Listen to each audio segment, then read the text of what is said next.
wolf whose coat gleamed beneath the moonlight. And almost as quickly as Kitty had changed forms, she had changed loyalties. The girl who once called Patricia her best friend began treating her like someone beneath notice. Patricia. Another voice pulled her from the memory. Tanya Moore, head Omega of the pack and Patricia's direct supervisor, entered the kitchen wearing her usual impatient expression. The Luna wants the salmon seasoned with dill instead of rosemary. Start again.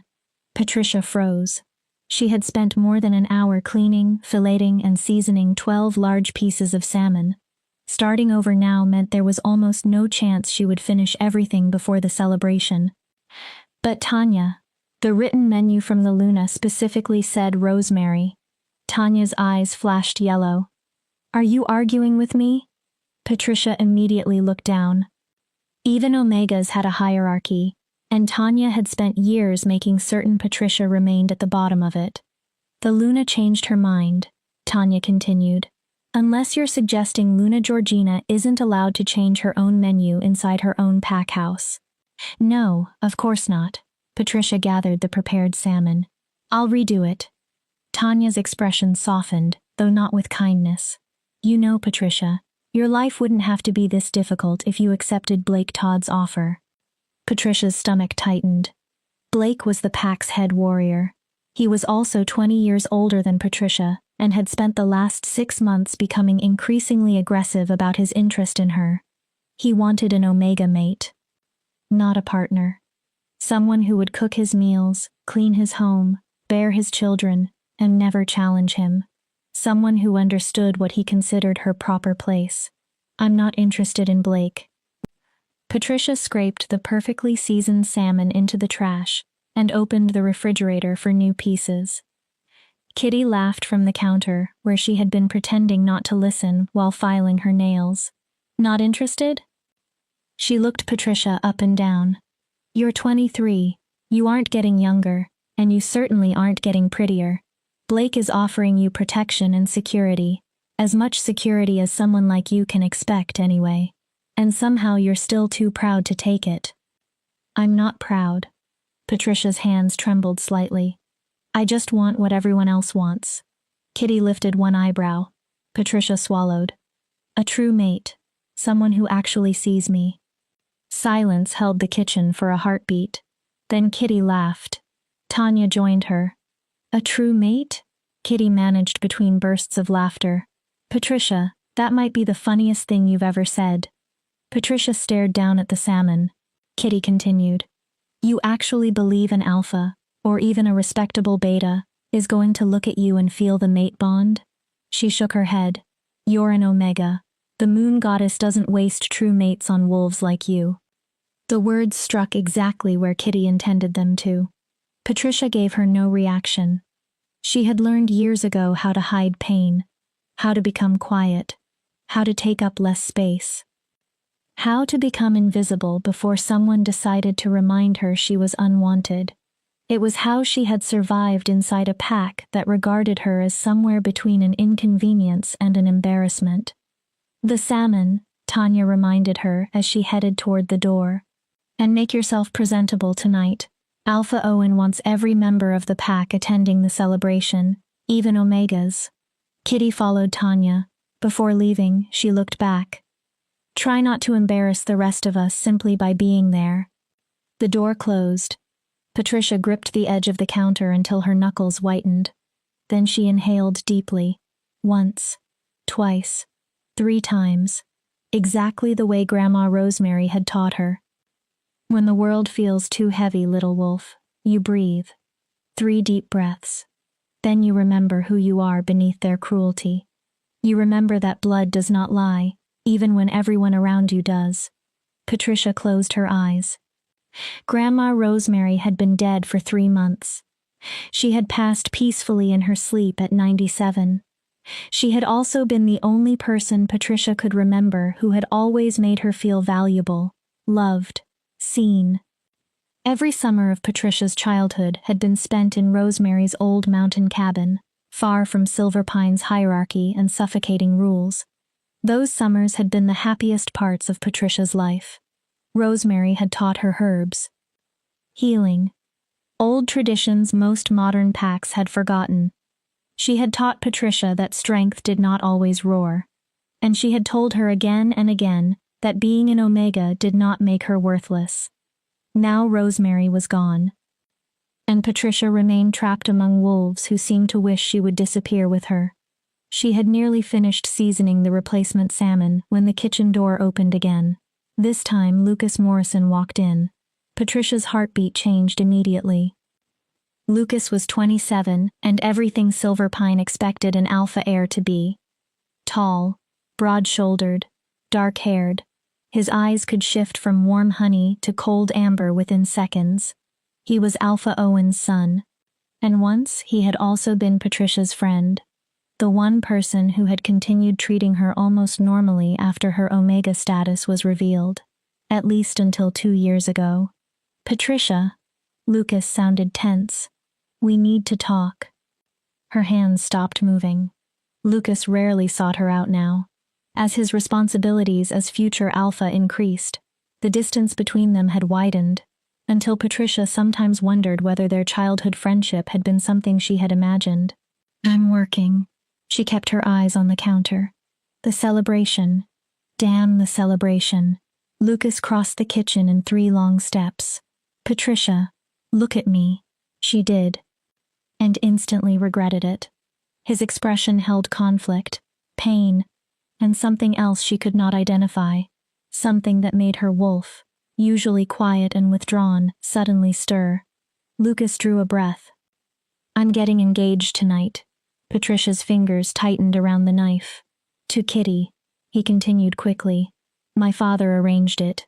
I accepted. She had expected this for more than a year.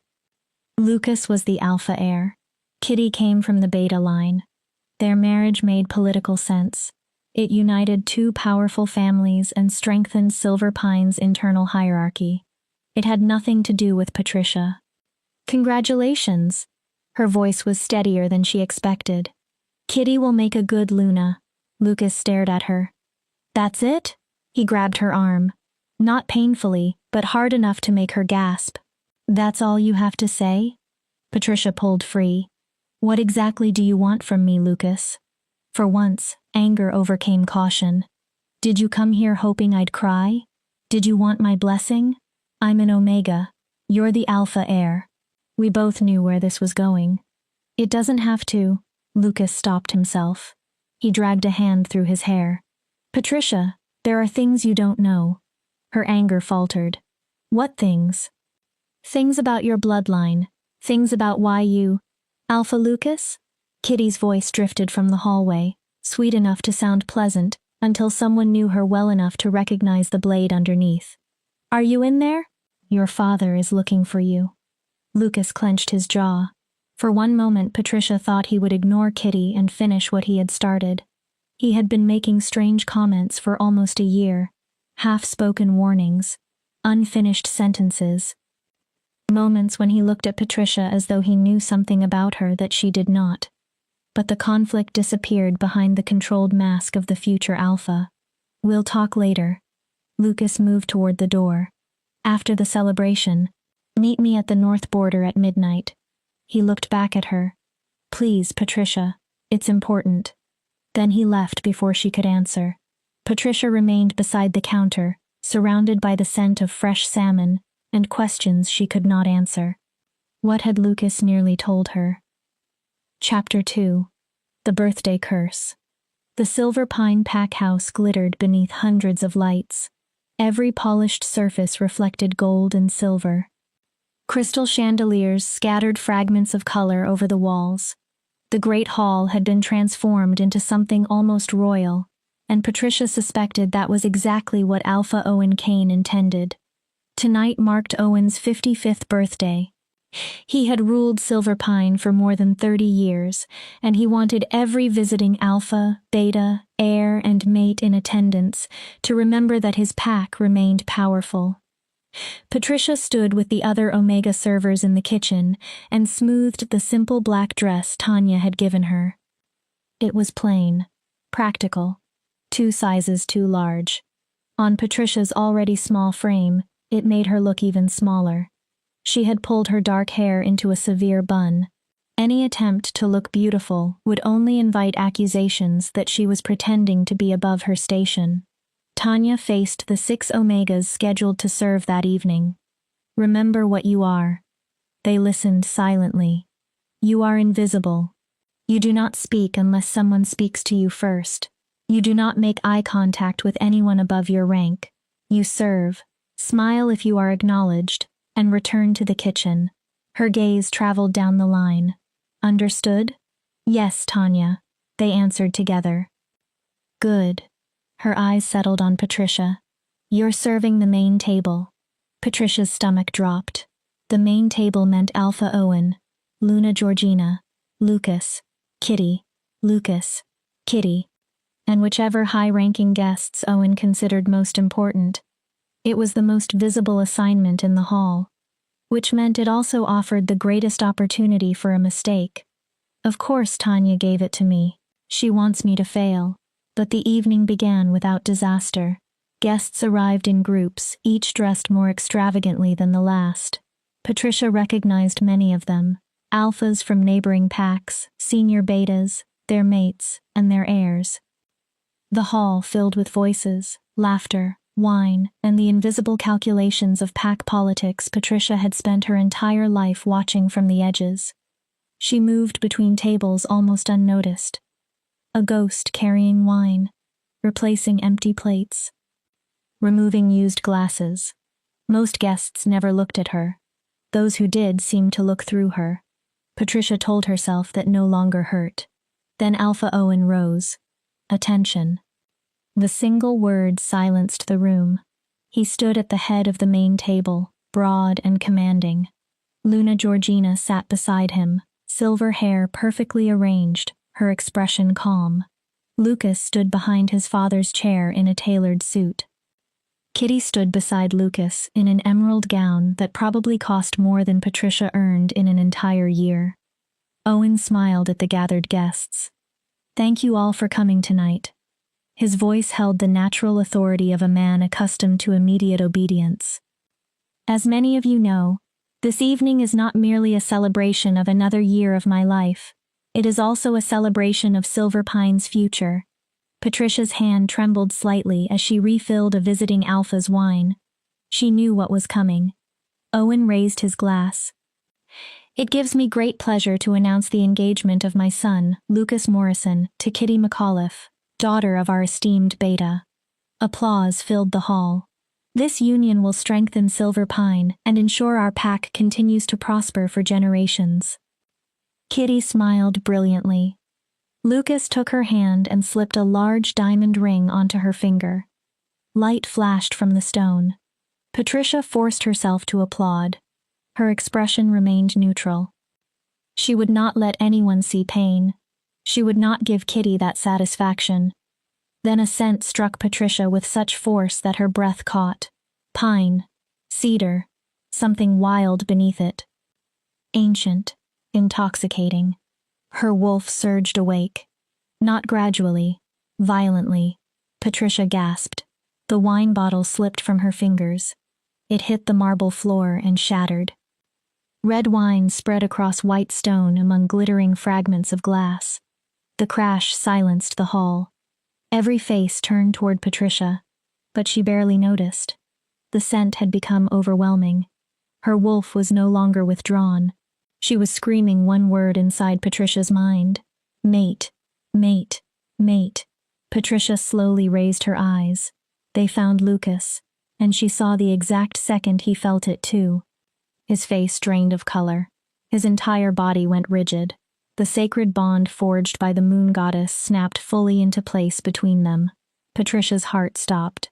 Number. Not now. Not him. Not like this. Patricia. Lucas barely breathed her name, yet in the silent hall it carried. His expression held shock, horror, recognition. She's clumsy. Kitty stepped directly between them. Her voice cut through the moment. "Alpha Owen, I apologize. The Omega will clean this up immediately." But Owen was not looking at the glass. He was staring at Lucas. The warmth had vanished from his face. Lucas. His voice was dangerously quiet. What does that look mean? Lucas clenched both hands. Nothing, father. His voice sounded empty. The noise surprised me. Liar. Owen did not raise his voice. He did not need to. I know what it looks like when a mate bond manifests. A terrible stillness settled over the hall. I will ask once more, what is the meaning of that look? Every wolf present understood what was at stake. A true mate bond was supposed to supersede arrangements, engagements, politics, status. If Patricia and Lucas were true mates, then his engagement to Kitty should have ended before it truly began. But Patricia already knew Silver Pine would never accept that. Not when Lucas's mate was an Omega. Not when that Omega was her. Lucas stopped. His eyes found Patricia. Something inside them seemed to break. Then his face hardened. She's nothing, father. Patricia stopped breathing. Just an Omega who startled me. Her wolf howled before Lucas even said the formal words. The rejection had already begun. Lucas. Tears blurred Patricia's sight. No, please. Lucas looked as though speaking was tearing him apart, but he spoke. I, Lucas Morrison, future alpha of Silver Pine Pack, reject you, Patricia Alvarez, as my mate. Patricia's legs weakened. I sever the bond between us of my own free will and through the authority of my bloodline. Pain ripped through her chest. There was no comparison for it. It felt as if something had reached inside her body, wrapped its hands around her living heart, and torn it apart. Her wolf screamed. The bond pulled, stretched, broke.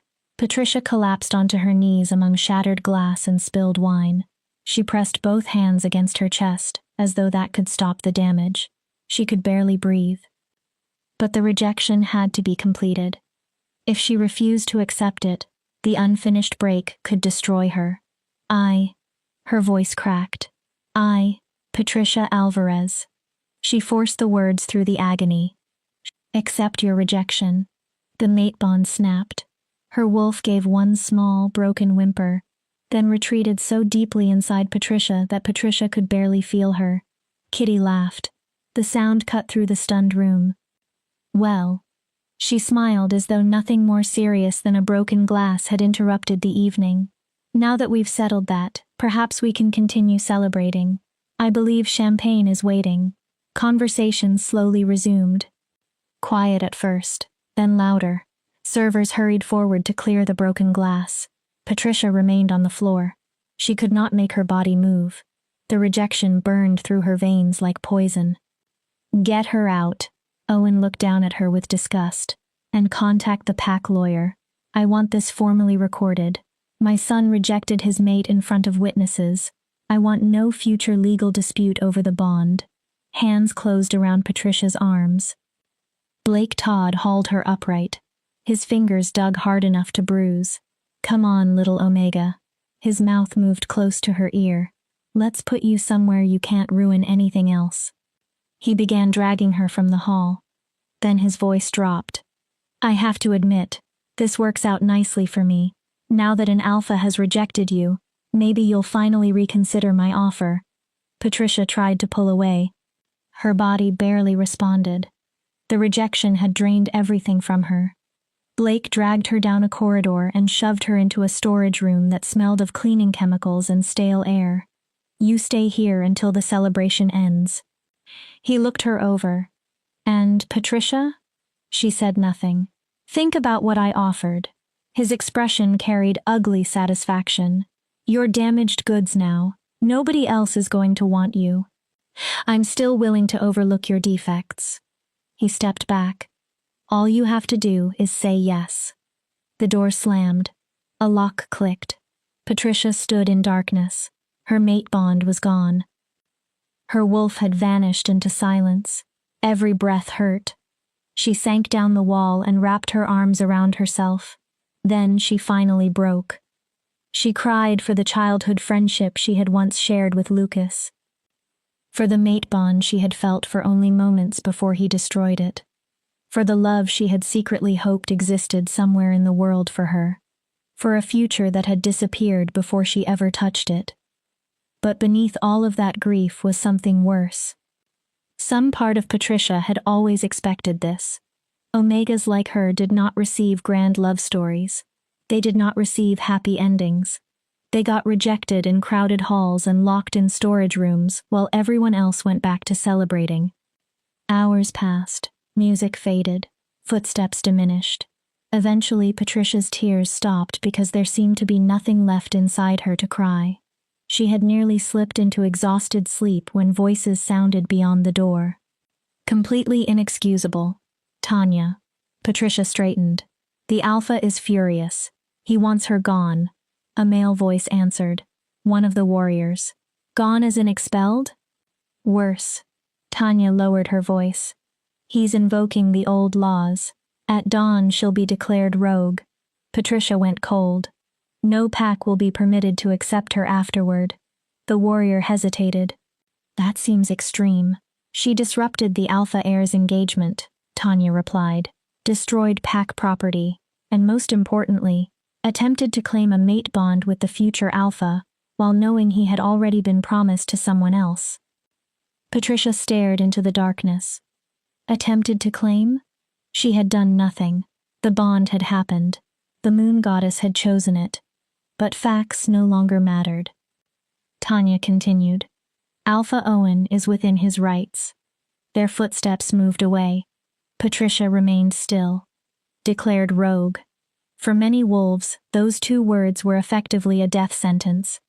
Without pack protection, she would have no legal territory, no right to join another pack, no one required to defend her from supernatural predators or human hunters.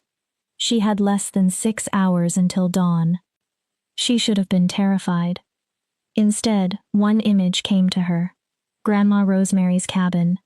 The mountain property Rosemary had left Patricia in her will 3 months earlier. It stood far outside Silver Pine territory. Far away from Owen, from Kitty, from Blake, from Lucas. Patricia slowly pushed herself upright. The rejection still hurt, but for the first time since the bond snapped, her thoughts became clear. She had until sunrise. Enough time to escape. Enough time to gather what little belonged to her. Enough time to run. Patricia had spent most of her life running in one way or another. But this time she would run toward something. She would go to the cabin. She would claim what Rosemary had left her. And if she had to build a life alone in the mountains because her pack had never wanted her, then she would. She no longer had another choice. Chapter 3. The Inheritance. The lock on the storage room door was old. Simple. It had been installed to keep obedient Omegas inside, not determined prisoners. Patricia had learned how to pick locks at 13. That summer she had stayed with Grandma Rosemary while recovering from a training accident that left her with 3 broken ribs. Rosemary had placed a set of lockpicks into her hands. A wolf who cannot shift her way out of trouble needs other tools. The world is rarely kind to those it believes are weak, so become strong in ways it never expects. Patricia pulled a bobby pin from her hair. She bent it carefully. Less than 2 minutes later, the lock released. The corridor outside was dark. The celebration was over. She could hear occasional snoring from guest rooms and quiet voices belonging to night guards. No one watched the Omega wing closely. Patricia slipped into her room. Nothing had changed. A narrow bed, a dresser with 3 drawers, a window facing the training grounds. She had lived there for 7 years, ever since her parents died when she was 16.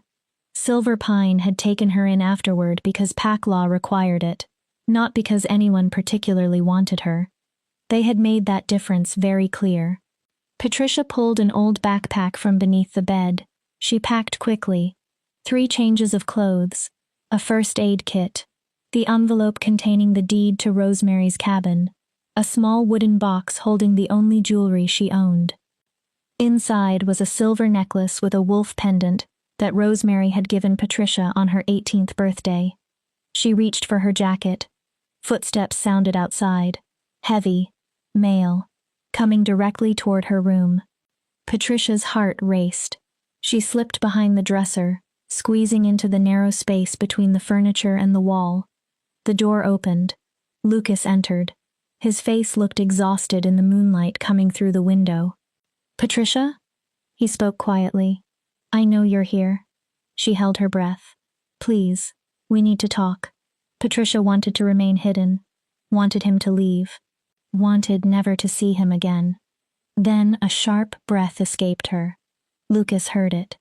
He crossed the room, gripped the dresser, and moved it aside with one hand. Patricia was exposed. Lucas stared at her. His eyes were red. His hair was disordered. He looked as though the few hours since the celebration had aged him years. "Thank God." He reached toward her. "Patricia, listen. You have to leave tonight. Right now." She slapped his hand away. The phantom pain of the broken bond flared. "Don't touch me." Her voice was cold. "You made your position clear, Lucas." She stood. "Or should I call you Alpha Lucas now?" He flinched.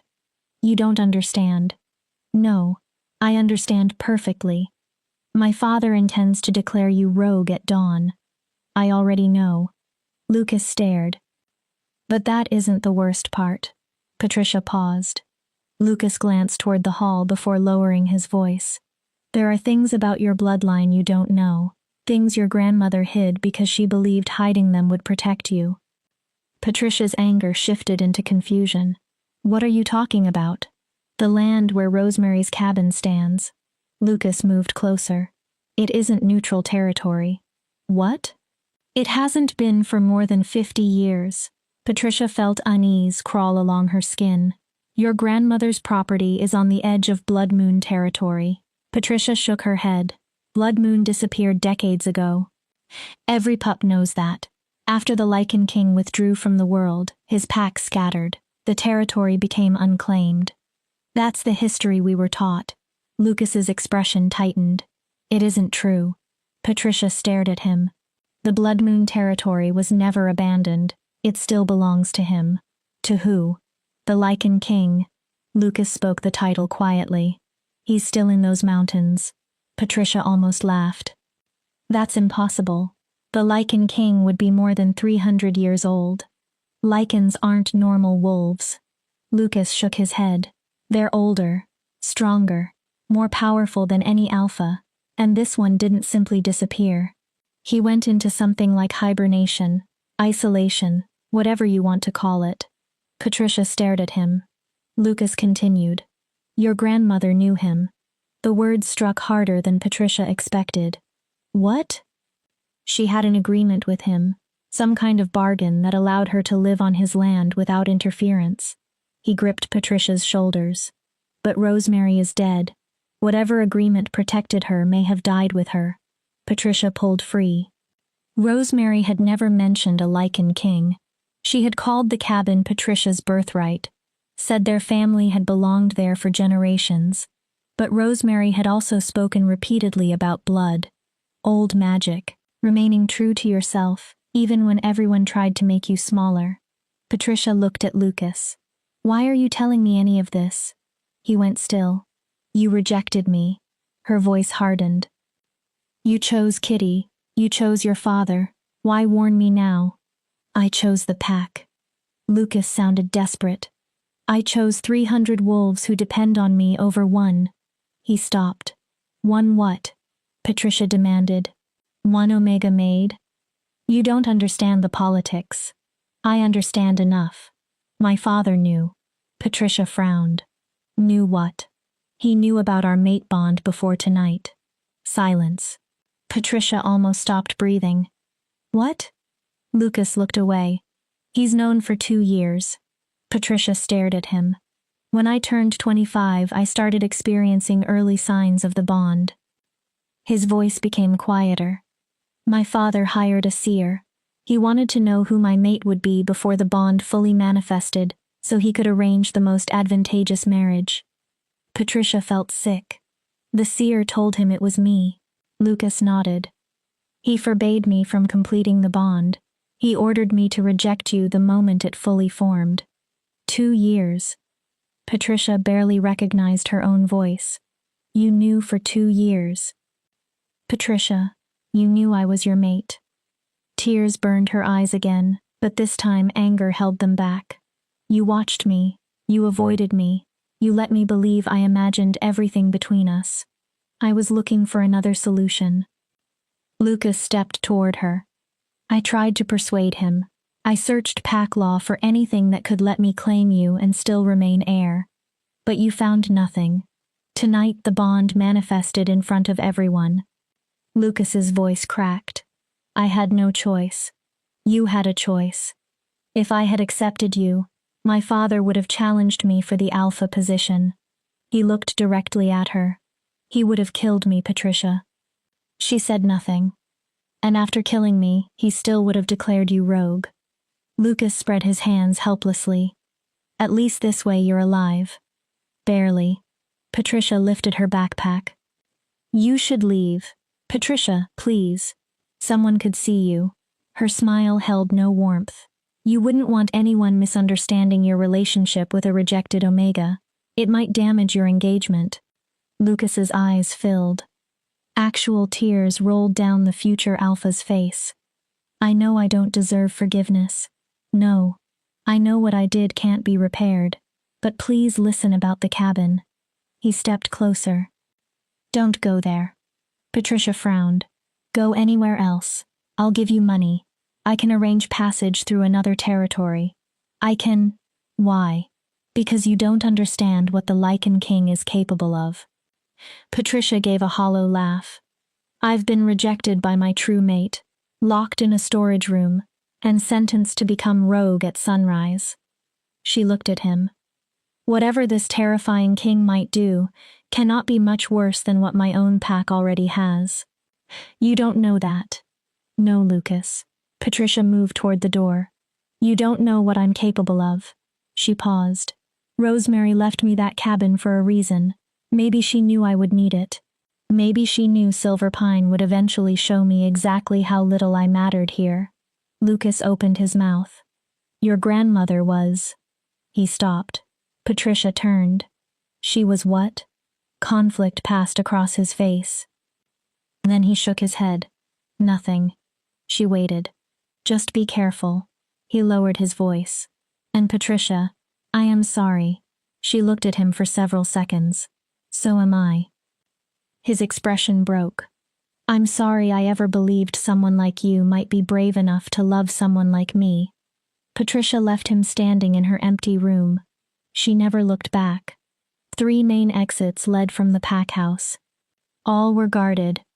But the building also had several older secondary routes most wolves had forgotten. One was an abandoned coal chute in the basement from the years before the pack converted to modern heating. Patricia squeezed through it. She emerged in bushes behind the house covered in dust and cobwebs. For one moment, she looked back. The pack house had been the only permanent home she had known for 7 years. Then Patricia turned toward the forest. And ran. Her wolf remained too wounded by the rejection to shift. So Patricia fled on human legs. Her backpack struck her shoulders. Breath burned in her lungs. Dawn was less than 3 hours away. She had to cross Silver Pine's borders before Owen made the rogue declaration official and sent trackers after her. Patricia knew the forest. She had explored it as a child and remembered hidden paths most wolves ignored. She used every one she could. She moved through undergrowth, avoided open ground, crossed rocky patches whenever possible to reduce her scent trail. She was still 2 miles from the border when howls rose behind her. They had discovered her escape. And the hunt had already begun. Patricia ran harder. Her muscles screamed. Ahead, she saw the old oak carved with Silver Pine's crest. Beyond it ran the stream dividing their territory from the wilderness. The howls grew louder, closer. Patricia burst from the trees and plunged into the freezing water. Cold shocked through her body. She nearly cried out, but the stream would break her scent. Buy precious time. She dragged herself up the opposite bank and kept running. She had crossed Silver Pine's border, But she was not safe. Not yet. She had to reach Rosemary's property. If Lucas had told the truth, entering that land without the Lycan King's permission might be incredibly foolish. But turning back meant certain death. At least forward offered a possibility. The sky had begun to lighten when Patricia finally saw the cabin. Small, wooden, nestled in a familiar clearing. And she almost cried from relief. Then she noticed the smoke. A thin line curled from the chimney. Patricia slowed. That made no sense. Rosemary had been dead for 3 months. No one should have been there. She approached cautiously. Morning mist clung unnaturally close to the ground. The forest had gone silent. No birds. No insects. No wind. And for the first time since Lucas rejected her, Patricia felt her wolf stir. She stopped 10 feet from the door. A presence pressed against her senses. Ancient. Powerful. Heavy enough to make the air itself seem different. Her wolf whimpered. But beneath the fear was something Patricia did not understand. Recognition. The cabin door opened. A man stepped outside. He was enormous. At least 6.5 feet tall. Silver-white hair fell to his shoulders. His eyes burned molten gold in the dawn light. His clothing was simple, dark trousers and a loose shirt, but nothing about him felt ordinary. Authority radiated from him as naturally as heat from a flame. He looked at Patricia. For a long moment, neither spoke. Then the stranger smiled. It was the most frightening smile Patricia had ever seen. "Hello, little Omega." His voice was smooth, deep, and powerful. "I've been waiting for you." Chapter 4. Ancient Bloodlines. Patricia's legs refused to obey her. Every survival instinct told her to run. Her wolf told her the same thing. And yet the damaged creature inside her had also gone strangely still, almost mesmerized. The Lycan King descended the cabin's 3 wooden steps. Despite his size, he moved with perfect control, graceful, precise, like someone who had spent centuries learning exactly how dangerous he could be. "You're trembling." He studied her. Fear or cold? His gaze dropped to her soaked clothing. Perhaps both. Patricia forced herself to speak. "Who are you?" The question sounded weak even to her. "And what are you doing in my grandmother's cabin?" One silver eyebrow rose. "Your grandmother's cabin?" He almost sounded amused. "How interesting. I had always considered it my cabin." Patricia stiffened. "On my land," he added. "Inside my territory." He stepped closer. Patricia moved backward. The Lycan King watched. "I suppose Rosemary never told you the complete truth." Patricia's stomach tightened. "You knew my grandmother?" "Knew her." His laugh rolled through the clearing like distant thunder. "Little Omega, I have known your bloodline longer than your pack has existed." He stopped. "Rosemary Love and I had an arrangement." Patricia blinked. Rosemary Love. Love had been her grandmother's maiden name, though after marriage she had used Morrison. What arrangement? Rosemary was allowed to use this cabin in exchange for certain services. Something in his phrasing made Patricia tense. His golden eyes flashed with amusement. "Not those kinds of services, if that is where your mind went." She flushed. "Your grandmother was a healer, one of the last who remembered the old ways. When I required her skills, she provided them." He looked around the clearing. "In return, I allowed her to live here without interference." Another step. This time Patricia held her ground. "But Rosemary is dead." His expression changed. "And you, little Omega, are trespassing." Patricia immediately opened her backpack and pulled out the envelope. "The cabin belongs to me now." She held out the deed. "My grandmother left it to me." He barely glanced at the papers. "A human deed has no authority over Lycan territory. My grandmother legally owned. Your grandmother had my permission to reside here." His voice ended the argument. "You do not." Patricia swallowed. There was nowhere else. No pack. No sanctuary. No one who would take in a declared rogue. Then I'm asking. The words left her before pride could stop them. He regarded her. I'm asking for permission to stay. Patricia's voice weakened. Please. Something in his expression changed. My pack declared me rogue. The Lycan king became completely still. For what crime?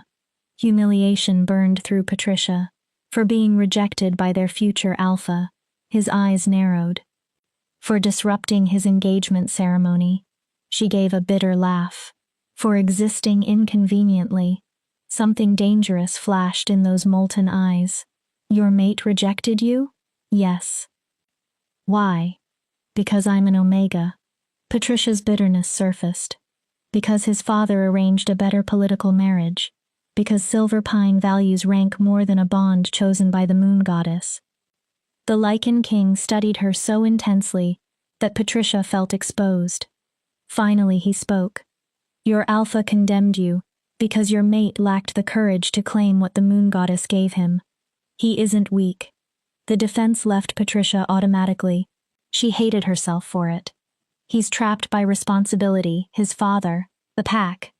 Weakness wearing the clothing of duty is still weakness. The Lycan king began circling her. Tell me something. Patricia followed him with her eyes. Do you know why Rosemary never told you about me? No. Or why she never told you who truly owned this land? No. He stopped directly in front of her. Because Rosemary knew that the moment you crossed my border, everything would change. Patricia's pulse accelerated. She knew I would feel your presence.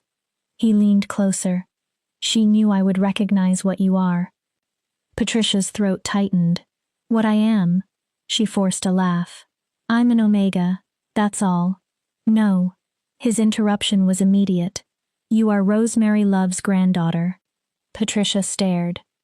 That makes you a descendant of the Silver Moon bloodline. The name meant almost nothing to her beyond old stories. One of the original pack lines from before the Great Fracturing 3 centuries ago. His hand moved faster than Patricia could follow. He caught her chin and made her look directly into his eyes. Rosemary was not merely a healer. His voice lowered. She was a Silver Moon princess living in hiding. Patricia forgot to breathe. And if she was a princess? He held her gaze. Then royal blood runs through you. Patricia jerked against his grip. That's impossible. He released her. My family isn't royal. We're common wolves. Omegas. The Lycan king gave a humorless laugh. Is that what they taught you? Patricia stared at him. The Omega designation is not a measurement of your true strength. What else would it be? A measurement of where you submit within a pack hierarchy. He turned away. And your bloodline was never particularly skilled at submission. I don't understand. Of course you don't. He looked back. Your pack spent your entire life making you smaller, teaching you that their opinion determined your worth. His voice became colder. But Silver Pine has no authority here. He climbed the steps. On my territory, there is only one authority. He paused at the door. Mine. Patricia rubbed her arms, dizzy from exhaustion and revelation. So what does that mean? Are you allowing me to stay? For now. He looked over his shoulder. You may remain in the cabin while I decide what should be done with you. Done with me? Rosemary's bargain ended with her death. Perhaps you and I can negotiate another. His smile was sharp. But understand something, little Omega. You entered my territory. He opened the door. You follow my rules now. What rules? First, you do not leave my land without permission. Patricia frowned. The moment you cross the boundary, your protection ends. Any pack looking for a rogue may claim you. So I'm a prisoner. Call it protective custody, if that comforts you. Warm light spilled from the cabin. Second, you answer every question I ask honestly. I dislike liars almost as much as I dislike cowardly alphas who reject their mates. And if I refuse? He looked at her. I remove you from my territory myself. His eyes gleamed. Then you may discover how long an unprotected rogue survives. It was not a meaningful choice. Patricia straightened anyway. I'll stay. She met his gaze. And I'll answer. He waited. But I have conditions too. His eyebrows lifted. You have no leverage, yet you make demands. I want freedom to move around the cabin and forest. Patricia forced steadiness into her voice. And I want your word that you won't hurt me. I will not promise never to hurt you. Patricia stiffened. Pain is occasionally necessary for growth, he continued before she could respond. But I will not kill you or permanently harm you without cause. He considered the rest. You may move around the cabin and the surrounding forest. There are areas of this territory forbidden to everyone except me. How will I know? You'll feel the boundary. Patricia frowned. The land itself will warn you. He looked at her seriously. If you are intelligent, you will listen. The adrenaline that had carried Patricia through the night finally began to fade. Exhaustion settled into her bones. The ache from Lucas's rejection remained in her chest. The Lycan King noticed. Inside. I need sleep. You need answers first. Can it wait a few hours? No. The single word held absolute command. Patricia stared at him. The questions I have cannot wait. He stepped aside. Inside. Patricia climbed the steps. The cabin looked almost exactly as she remembered it. The worn leather sofa near the fireplace, the small kitchen, the cast iron stove, the wooden table where she and Rosemary had eaten countless meals. But new things had appeared. Ancient books lay across the table. A large map covered one wall, marked with symbols Patricia did not recognize. And in one corner stood an enormous four-poster bed that had definitely not existed during her childhood summers. You've been living here, Patricia turned. Since my grandmother died. My cabin, he corrected. And yes. Why? Rosemary's death created complications. I needed to remain close while I dealt with them. What complications? The Lycan King closed the door. Patricia heard the lock. Her body tensed. She was alone with something ancient enough and powerful enough to kill her without effort. Sit. He indicated the sofa. And prepare yourself. Patricia slowly sat. The story you are about to hear will change everything you believe about Rosemary, your bloodline, and why your pack truly wanted you cast out. She clutched her backpack against her body. The Lycan King stood before the fireplace. His face was partly shadowed. When the world was different, 5 great packs dominated wolfkind. He began counting them. Blood Moon, Silver Moon, Dark Wood, Stone Fang, Nightshade. Patricia knew pieces of the legend. Each possessed its own territory, customs, and strengths, and each was protected by beings of extraordinary power, blessed to lead and guard their people. Patricia had always assumed those stories were mythology. The Silver Moon Pack was known for healers. The Lycan King continued. Not ordinary medicine, magic lived in their blood. They could repair the body and wounds of the spirit. He watched Patricia. Rosemary was the final pure-blooded Silver Moon healer. Patricia slowly nodded. Then he said something she did not expect. And she was supposed to belong to me. Patricia blinked. What? We were betrothed. His expression became unreadable. Our packs arranged a union between Blood Moon and Silver Moon. Patricia stared. Rosemary was supposed to become my queen. He spoke without emotion, but old anger lived beneath every word. Together we would have ruled the largest unified territory wolfkind had ever known.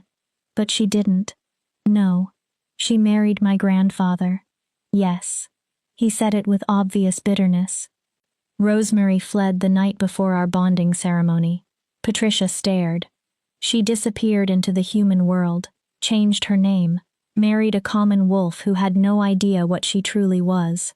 His jaw tightened. By the time I found her again, decades had passed. What happened? She asked for sanctuary. His expression darkened. For herself, For her family. Why? Rosemary had seen something. The fire cracked behind him.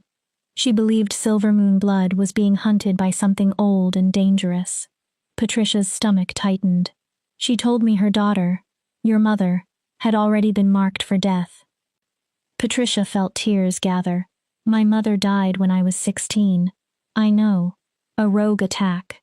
No. Patricia froze. The Lycan King's voice became quiet. There was no rogue attack. She stared at him. Your mother was assassinated. Patricia's breathing stopped. No. I failed to protect her. He looked toward the flames. I was consumed by resentment toward Rosemary, by the choices she made centuries after I believed those wounds should have stopped mattering. He faced Patricia again. And because of that failure, your mother died. The cabin seemed to tilt. Everything Patricia knew about her family suddenly felt uncertain.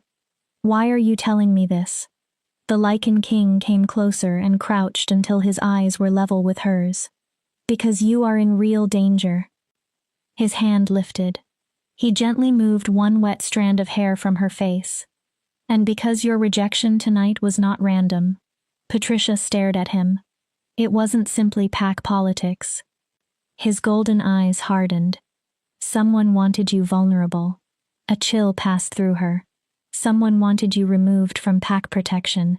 Who? His expression turned grim. That is what we are going to discover. Chapter 5. Breaking Chains. Patricia stared at the Lycan King. You're telling me someone arranged my rejection? Not exactly. He moved toward the table. Lucas was pressured, but never remove his responsibility from the decision. In the end, he chose.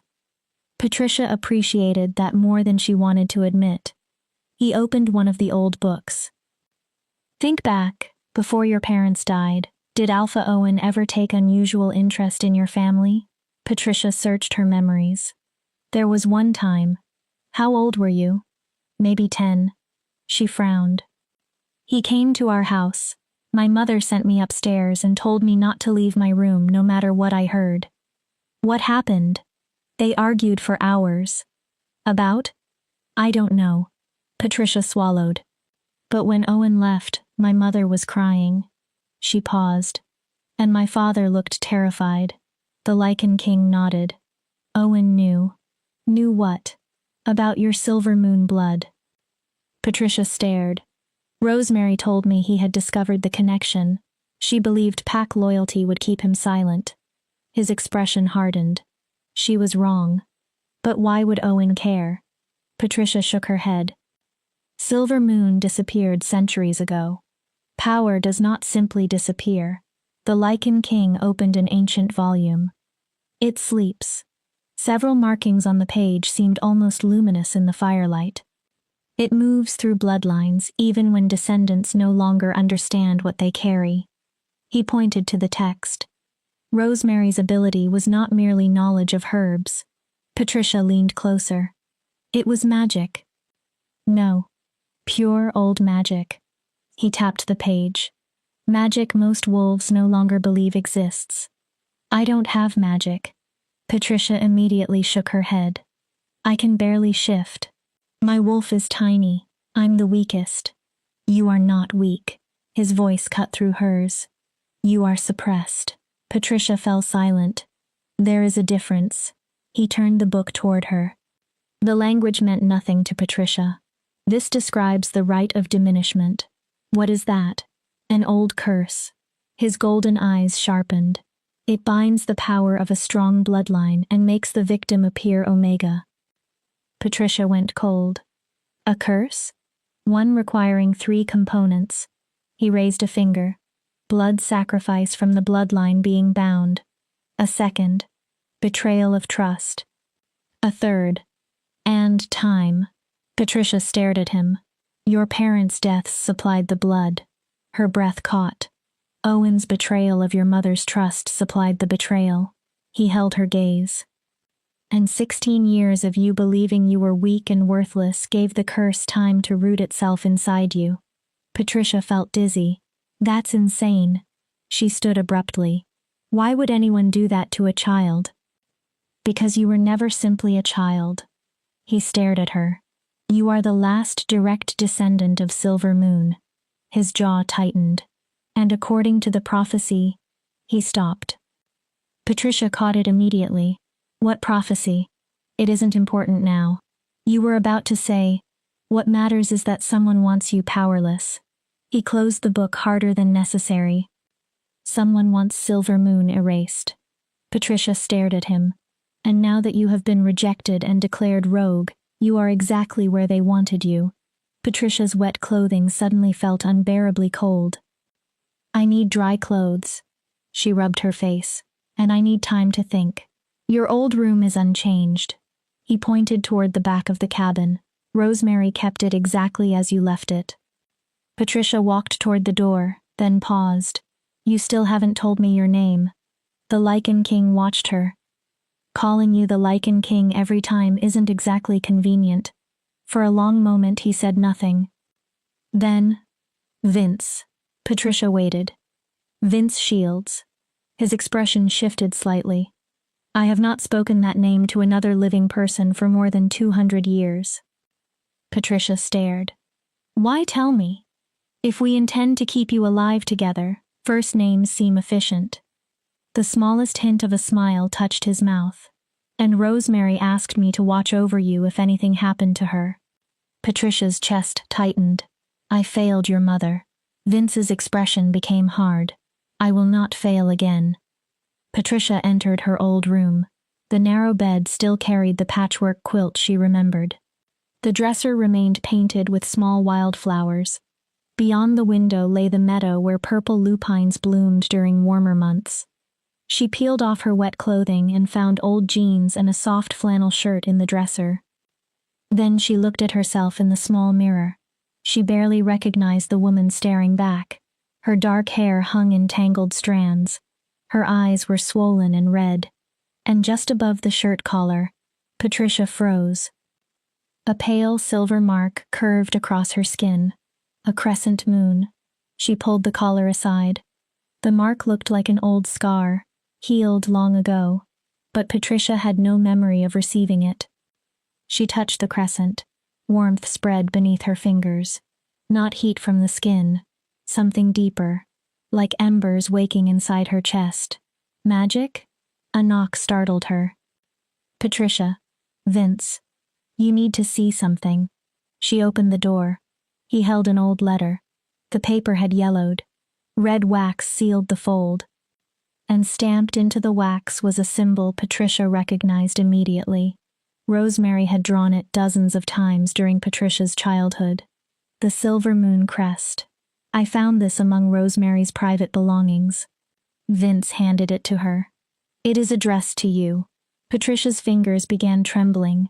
She left instructions that it should only be given to you if you came here seeking sanctuary. Patricia broke the wax. Her grandmother's handwriting filled the page. The familiar curves alone nearly made her cry. My dearest Patricia, if you are reading this, then what I feared has happened. You have been rejected, cast out, made to believe you have no value by wolves too blind to understand what stands before them. My heart breaks knowing you are suffering. But I need you to know that the truth is far more complicated than the life you were allowed to see. The curse placed upon you was intended to hide you. I believed that if you appeared weak, if the world saw only an Omega, those who hunted our family might overlook you. I thought obscurity would keep you safe from politics, bloodshed, and the enemies that destroyed so much of Silver Moon. I was wrong. My attempt to protect you also made you vulnerable. Now I must ask something frightening of you. Trust Vince Shields. I know I taught you to be cautious around Lycans. I know I told you how dangerous they can be. Vince is different. He is bound by an ancient sense of honor that most modern wolves have forgotten. More importantly, he owes me a debt. That debt can only be repaid by keeping you alive. There are truths about Silver Moon magic I never taught you. Truths about what it means to carry our blood. Vince knows them. He can train you. He can help awaken what has been bound inside you. But breaking the rite of diminishment will hurt. The curse is anchored to your deepest wounds, your rejection, your fear. Every moment someone convinced you that you were worthless. To destroy it, you will have to face those wounds instead of hiding from them. You will have to trust after trust has brought you pain. I wish I could walk beside you. I wish I could make the path easier. But some journeys cannot be inherited from another person. Know that I loved you. Your mother loved you. And the power sleeping inside you is not something you should fear. You are Silver Moon. You carry royal blood. It is time to remember what that means. With all my love, Grandmother Rosemary. P.S. Do not let Vince frighten you too much. Under all the Lycan posturing, he is actually quite decent. You did not hear that from me. Patricia read the letter again, then once more. When she finally raised her eyes, Vince was watching. She always did enjoy having the final word. Patricia folded the letter carefully. The rite of diminishment. Her voice sounded stronger. You said breaking it would be difficult. Yes. What exactly happens? Vince turned toward the fireplace. The curse survives by attaching itself to emotional wounds. He watched the flames. Rejection, shame, grief. Every time you were hurt and decided that pain proved you were worthless, the curse strengthened. Patricia swallowed. To break it, you must confront those memories. All of them? The important ones. That sounds like psychological torture. It is. Vince did not soften the answer. That is why most victims never escape this kind of curse. Living diminished feels easier than touching what broke them. Patricia thought about Lucas, Kitty, her parents, years of being ignored or mocked, the storage room. The idea of willingly returning to those memories made her want to crawl back into bed. But Rosemary's words remained in her mind. You are Silver Moon. How long? Vince looked at her. To break the curse? Yes. Days, weeks, months. It depends on you. Then his expression became serious. And there is another problem. Patricia waited. As your power returns, anyone capable of sensing ancient magic will notice. Her stomach sank. Including whoever cursed me. Yes. Patricia laughed without humor. So I either remain cursed and helpless, or break the curse and announce exactly where I am. Essentially. Wonderful. Welcome to Silver Moon royalty. For the first time since leaving Silver Pine, Patricia laughed. A small, exhausted sound. Rosemary certainly knew how to choose allies. She looked Vince over. A sarcastic Lycan king who hates everyone. I do not hate everyone. He sounded almost offended. I hate the portions of the world that murder innocent wolves and curse children. He moved closer. Patricia was again struck by how unnatural his presence felt. Too old, too controlled, too powerful for the small cabin around him. I need time. She shook her head. To understand all this, you have very little. Vince's expression sharpened. Your rejection happened hours ago. Silver Pine will already be tracking your trail. If they discover I'm here, they'll attack? No. His smile turned cold. They will report your location. To who? To the person who wanted you rejected in the first place. A chill ran along Patricia's back. And that person will send something worse. What's worse than pack trackers? Hunters. Patricia froze. Human mercenaries trained to kill supernatural beings. Vince's voice became distant. They are expensive, efficient, and morality rarely influences which contracts they accept. He looked at Patricia. I know them well. How? They nearly destroyed Blood Moon 300 years ago. Patricia slowly sat. They are the reason I disappeared. Her mind struggled to keep up. So my choices are to stay here, break a curse while professional killers come after me. She looked at him. Or leave and probably die because I have no pack. Yes. Those are terrible choices. Yes. Vince folded his arms. But they are yours. He took one step closer. So answer me, little Omega. His golden eyes held hers. Will you become what you are? Patricia said nothing. Or will you let the wolves who broke you win by convincing you there was never anything worth breaking? Patricia thought of her mother, Rosemary, Lucas, Silver Pine. She thought of 23 years spent accepting other people's judgment as evidence. I'm tired. Her voice was quiet. Vince waited. I'm tired of being small. Patricia lifted her head. I'm tired of being afraid. Her hands stopped trembling. And I'm tired of letting everyone else decide what I'm worth. For the first time, she held his gaze without looking away. Teach me. Vince remained motionless. Help me break the curse. She inhaled. Then help me find whoever did this. Approval flickered in his expression. All right. He moved nearer. But once we begin, there is no easy way back. Patricia nodded. You may become stronger than anything you currently imagine. His voice lowered. Or you may discover that facing your past is harder than remaining trapped by it. I understand. No. Vince extended his hand. You will. Patricia looked at it. The first wound is the freshest. She knew before he said it. The mate bond. Yes. Vince's voice softened. The formal rejection broke most of it, but part of you still reaches toward Lucas. Patricia hated that he was right. Part of you hopes he will return, that he will change his mind, that he will choose you after all. Vince's eyes hardened. That hope feeds the curse. How do I stop it? You let me see it. Patricia looked at him sharply. The memory, the entire rejection. His hand remained extended. You let me enter the wound. And then, we burn the bond out together. Patricia stared at his palm. Allowing someone into her mind felt more frightening than fighting. But if reclaiming herself required walking through pain, then hiding could no longer be her only response. She placed her hand in his. Power surged through the contact. Patricia gasped. It felt like grabbing a live current.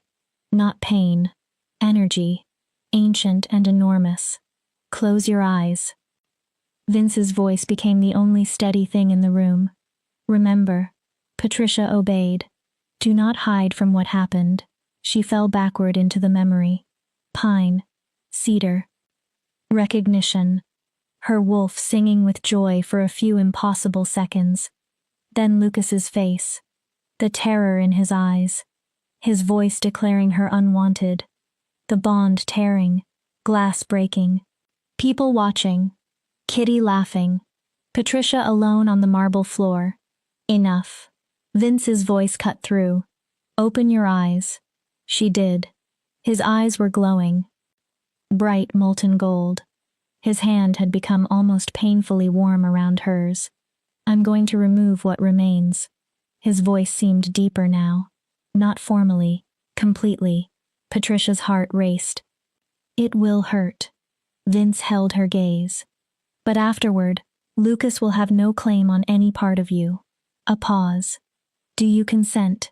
Patricia remembered Lucas crying in her room. A man who claimed to care. A man who had still chosen fear. She imagined years of feeling the pull of someone who had thrown her away. I consent. Vince's power slammed into her. Patricia screamed. Chapter 6.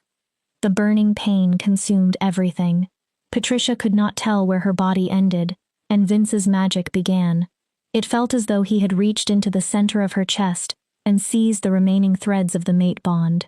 Those threads were not merely connected to Lucas as a mate. They were woven through years of memory. Childhood. Friendship. Hope. Every time Patricia's heart had changed rhythm when Lucas entered a room. Every quiet moment when she had wondered whether he saw more in her than everyone else did. Fire raced through her veins. Don't fight. Vince's command reached her through the agony. The more you resist, the more it hurts. Patricia clenched her teeth. Let it burn. But how did anyone simply let go of someone woven through so much of their life? Lucas had not always been the man who rejected her. He had once been the boy who taught her to climb trees, who shared food when other children stole hers, who told her that becoming an Omega did not change who she was. Then he became the man who stood in front of a crowded hall and abandoned the bond between them. Patricia stopped resisting. Vince's magic flooded deeper. Memories ignited. Lucas at 8, standing between Patricia and children who bullied her. Burn. Lucas at 16, watching her first shift while carefully hiding whatever he felt. Burn. Lucas at 25, avoiding her in corridors. Burn. Lucas at 27, saying the words that destroyed their bond. Burn. One by one the memories flared silver, then became ash. The ache in Patricia's chest reached unbearable intensity. For one final moment it felt worse than the original rejection. Then, nothing. The pain vanished. Completely. Patricia collapsed. Vince caught her before she hit the floor. He lowered her carefully. She gasped for air. Every muscle shook. It's finished. Vince's voice had returned to normal. The bond is completely severed. Patricia searched inside herself. No pull, no ache, no invisible thread pointing back toward Silver Pine. Lucas was still part of her memories. But he no longer lived inside her nervous system. How do you feel? Vince asked. Patricia swallowed. Hollow. She took another breath, but lighter, normal. He helped her onto the sofa, then brought water from the kitchen. Drink. Patricia emptied half the glass immediately. The burning consumes physical energy. She finished the rest. How many more times are we doing that? That depends on how many wounds support the curse. Vince sat opposite her. The rejection was easy to reach because it happened tonight. Patricia almost laughed at his definition of easy. The older wounds will be buried deeper. What does that mean? Meditation, memory exploration, ritual work. He glanced at the books. Methods Rosemary would have known naturally. I will have to reconstruct some from old texts. So we can't just burn everything tonight. No. Vince's expression became serious. If we move carelessly, the curse will rebuild itself around pain we leave untouched. Patricia stared into the empty glass. How long until the person who cursed me notices? Impossible to know. He leaned forward. But once your power starts returning, your magical signature will change. Meaning? Anyone sensitive to old magic will begin feeling you. He stood and walked to the map. Which means we prepare. Patricia joined him. The map covered the region with glowing symbols and lines. This is my territory. Vince traced the boundary. 300 square miles of mountain forest. Patricia looked at him. All yours. All protected. His finger moved along markings. I built wards centuries ago. Nothing supernatural crosses these borders without me knowing. Nothing? Nothing supernatural. He emphasized the final word. Humans are more difficult. Patricia understood. Hunters. Exactly. Vince pointed toward red marks along the southern boundary. Old magic recognizes supernatural threats easily. Determined humans can sometimes move through where other beings cannot. What are those marks? Places where hunters attempted to enter. Patricia studied them. Most turned around when the wards pressured them. And the ones who didn't? Vince smiled coldly. They became part of the forest. Patricia looked at him. The being helping her was not gentle by nature. He had killed.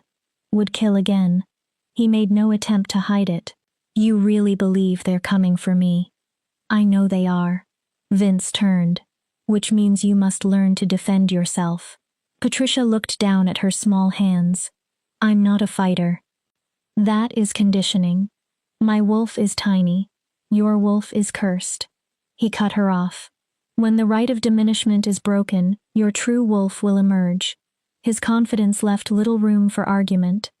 She will not be small. He began walking toward the door. But until then, you still need basic combat skills. You want to train me? I want you alive. Vince opened the door. I cannot protect you every second. Patricia thought of years spent avoiding confrontation, because fighting back only brought harsher punishment. The idea of learning how not to be helpless felt almost impossible. When do we start? Vince's smile showed approval. Now. They entered the clearing behind the cabin. Morning sunlight covered the meadow. Purple flowers moved in the breeze.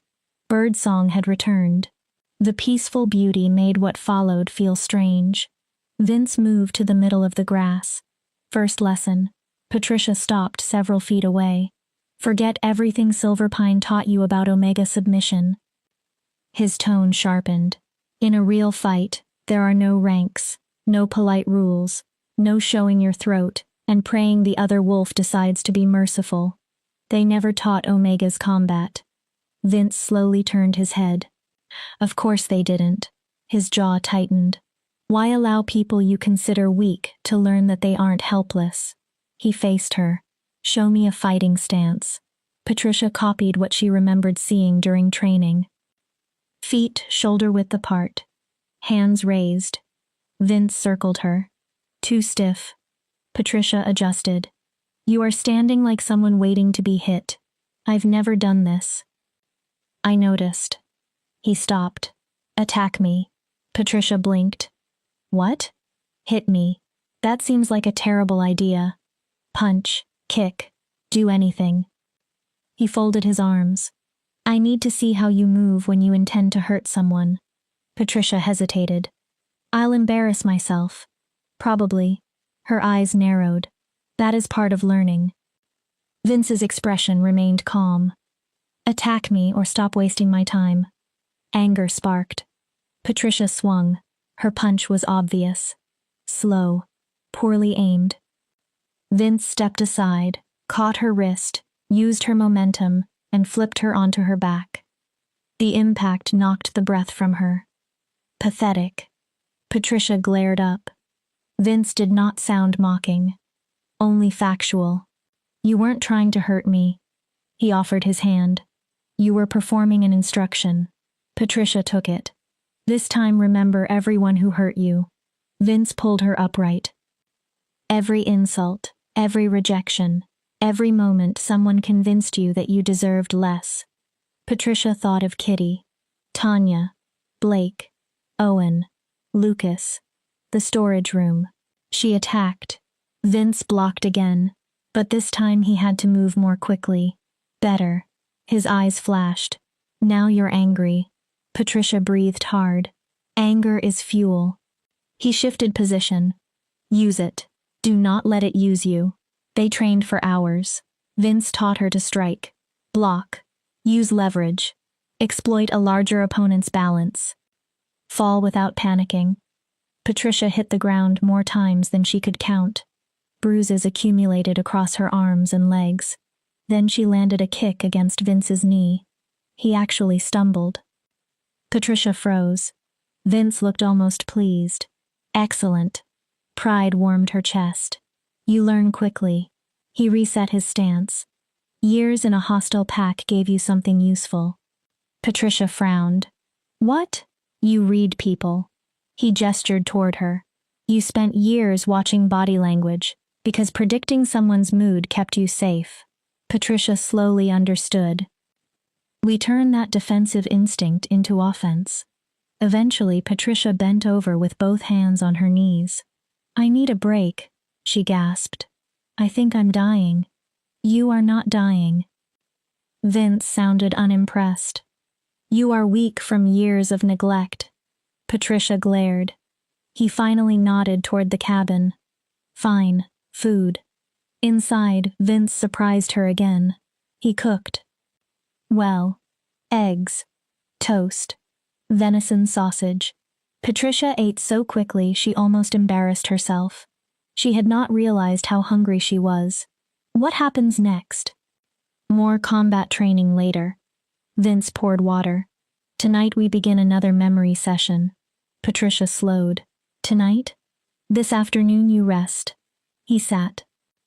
I need time to prepare the ritual space. Ritual space.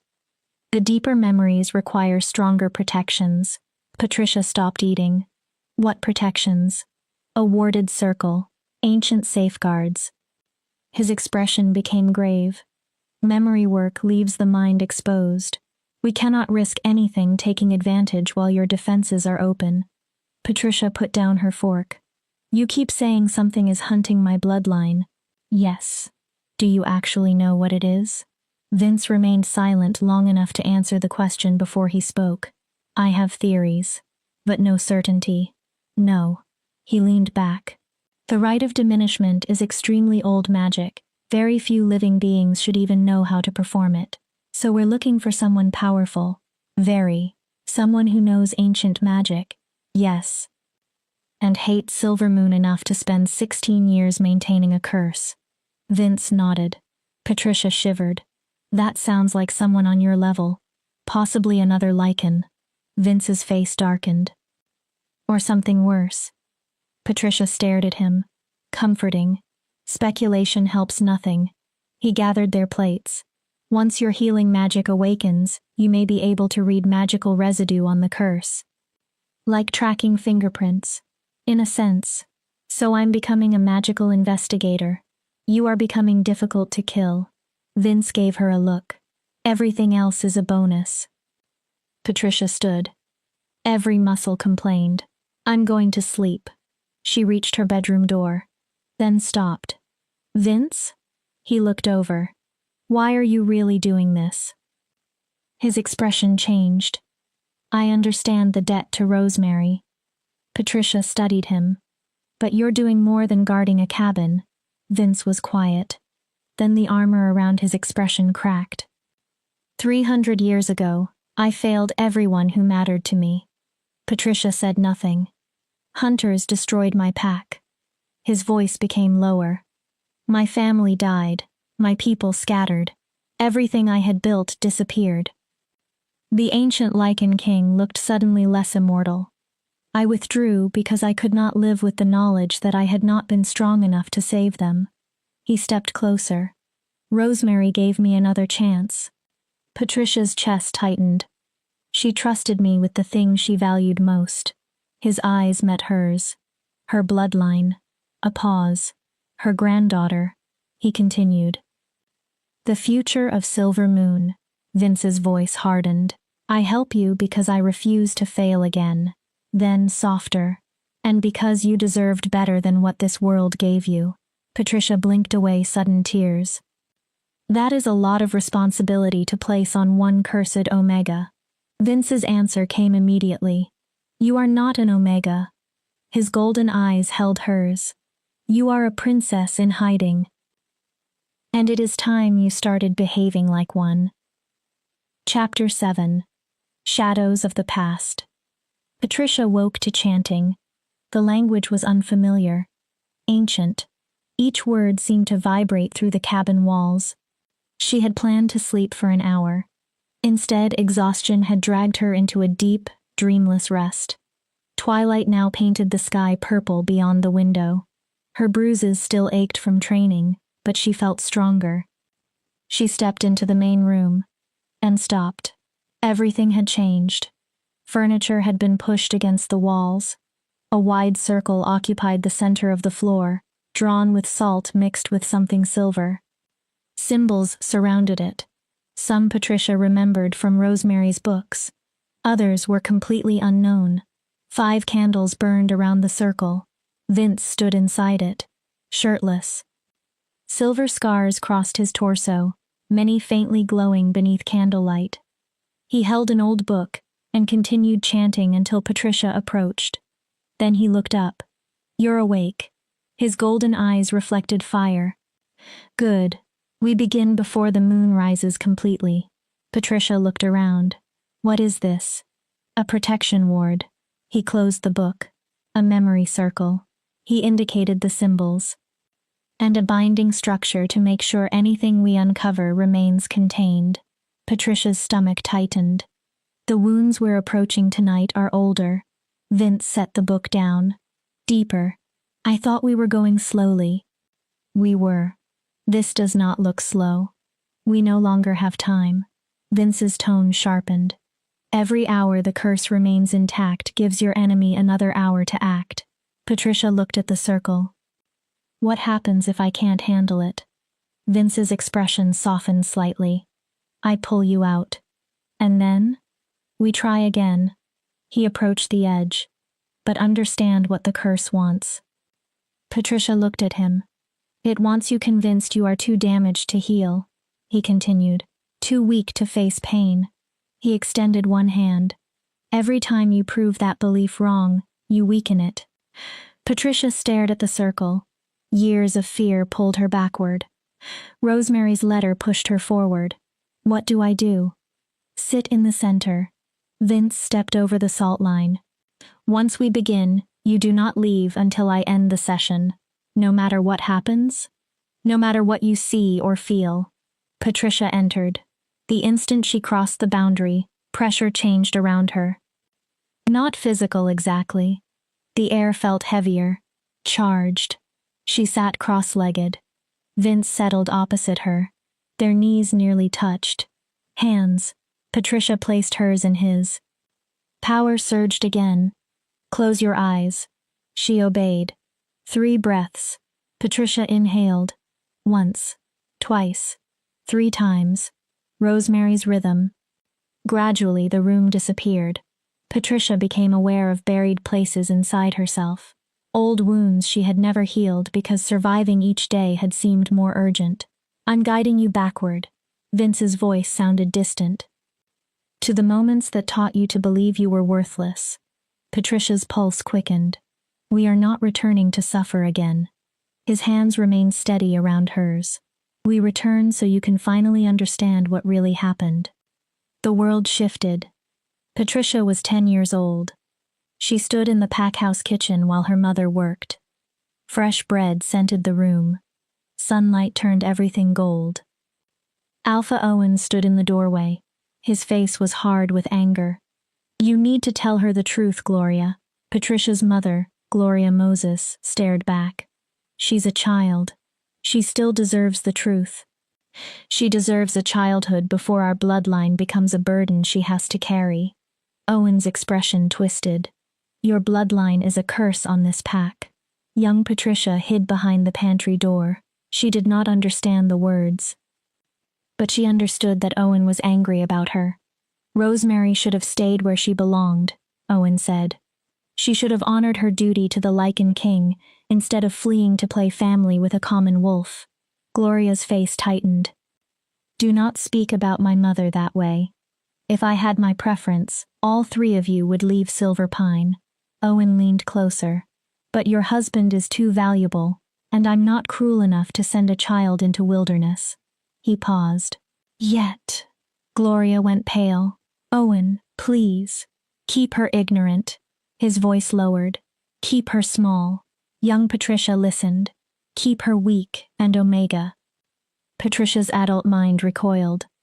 And perhaps whatever follows your bloodline will pass Silver Pine.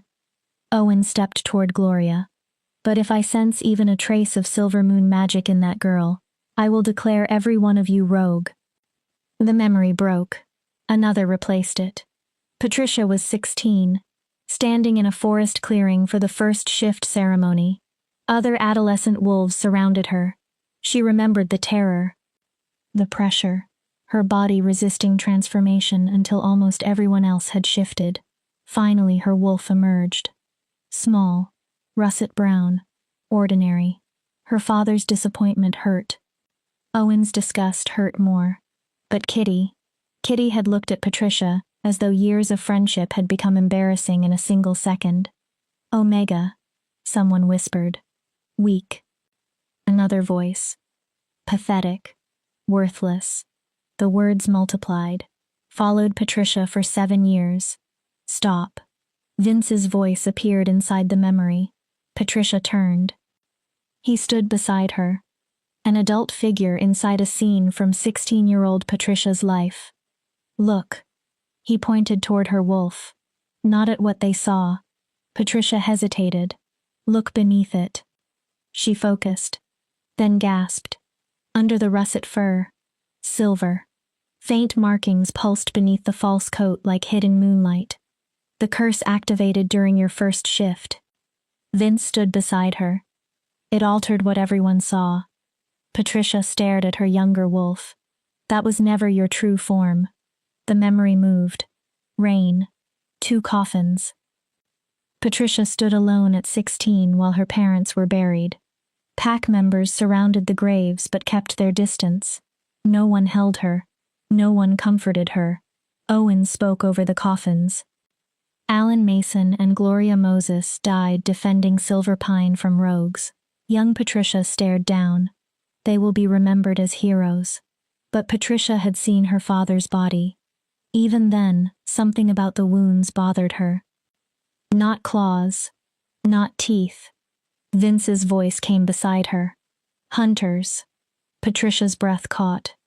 I confirmed it later, when Rosemary asked me to investigate. He looked toward the coffins. Your parents were deliberately targeted. Patricia felt the old grief rise. Your mother was killed so her Silver Moon healing ability could die with her. Rain ran across young Patricia's face. She had believed she was completely alone. That was when I started thinking there was something wrong with me, adult Patricia whispered. No. Vince's answer came firmly. You were surrounded by cowards. Patricia turned. Wolves too frightened of Owen to comfort a grieving child. He looked directly at her. That is not the same as being unworthy of comfort. Memories accelerated. Kitty's insults. Blake's advances. Tanya's contempt. Rooms falling quiet when Patricia entered. Years of tiny cruelties. No single moment catastrophic. Together, devastating. Enough. Patricia opened her eyes inside the ritual circle. Tears covered her face. Her hands had locked around Vince's. I can't. Her breath came unevenly. It's too much. Yes, you can. Vince tightened his grip. Because you have only seen what the curse wanted you to see. Silver power flowed through him. Now I will show you what it hid. Light exploded behind Patricia's eyes. Memories returned. But differently. She saw a wounded bird she had touched as a child. It should have died.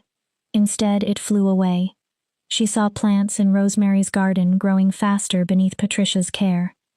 She remembered countless injuries from pack labor and training that healed unusually quickly without treatment. She had been using magic, instinctively, all along. She saw Owen looking at her. Not with disgust, fear. He had kept Patricia close because even cursed, she frightened him. She saw arguments she had never known about. Lucas confronting his father, defending Patricia quietly, trying to protect her without directly challenging Owen. She saw Tanya's contempt from another angle. Jealousy hidden inside authority. You were never worthless. Vince's voice echoed through everything. You were dangerous. Patricia trembled. Powerful. Silver light surrounded them. A threat to everyone who benefited from keeping Silver Moon buried. Patricia began to sob. They convinced you that you were Omega because the truth terrified them. Something inside her broke, not painfully, like a chain giving way. I believe you. She cried harder. I believe you. Vince's eyes blazed, then burn. His power surged. Patricia let it in. Silver fire moved through every memory of shame, every insult she had accepted as truth. Every moment she blamed herself for being mistreated. Pain tore through her. But underneath it came release. Patricia screamed. Not because she was being destroyed, because she was refusing to remain small. The candles flared. The salt circle began glowing. And somewhere deep inside, her wolf awakened. Patricia felt her clearly for the first time. Large, powerful. Silver markings glowing through her coat. That's her. Vince's voice carried approval. Let her out. Patricia's body began to shift. But this transformation did not feel like the painful struggle she had known since 16. It felt natural. Bones moved. Power surged. Her wolf pushed forward. Then howls broke through the night. Vince's head snapped toward the window. multiple wolves, near the border. Then another sound. Engines, vehicles, metal, weapons being prepared, silver ammunition. Vince opened his eyes. Gold fire blazed in them. Hunters. Patricia's transformation stopped, and they brought reinforcements. But we just started breaking the curse. Exactly. Vince stood, which means someone was waiting for this moment. More howls. Patricia recognized one. Blake. Horror spread through her. Silver Pine sent trackers. Vince's face became deadly. Owen cannot afford to let you survive now. He looked toward the door. Stay inside the circle. What? Do not cross that salt line. Where are you going? The wards will protect you while you remain inside. Vince reached the door, then looked back, to remind them why Lycans were once the most feared predators alive. He paused. If I do not return, there is a box beneath the floorboards under your bed. Patricia went still. It contains everything Rosemary wanted you to have. Vince, including instructions for continuing without me. He opened the door. Use them. Wait. But he was already gone. The door slammed. Patricia stood alone in the glowing circle. Outside, danger approached. Her newly awakened wolf raged inside her. Every instinct demanded that Patricia fight beside him.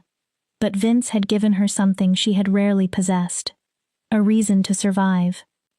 Patricia sat again, closed her eyes, reached toward the power opening inside her. If hunters were coming, if Silver Pine had truly betrayed her to them, then hiding would not be enough forever. The Silver Moon bloodline had slept inside Patricia for 16 years. It was time to wake. Chapter 8. The Hunt. Battle exploded outside.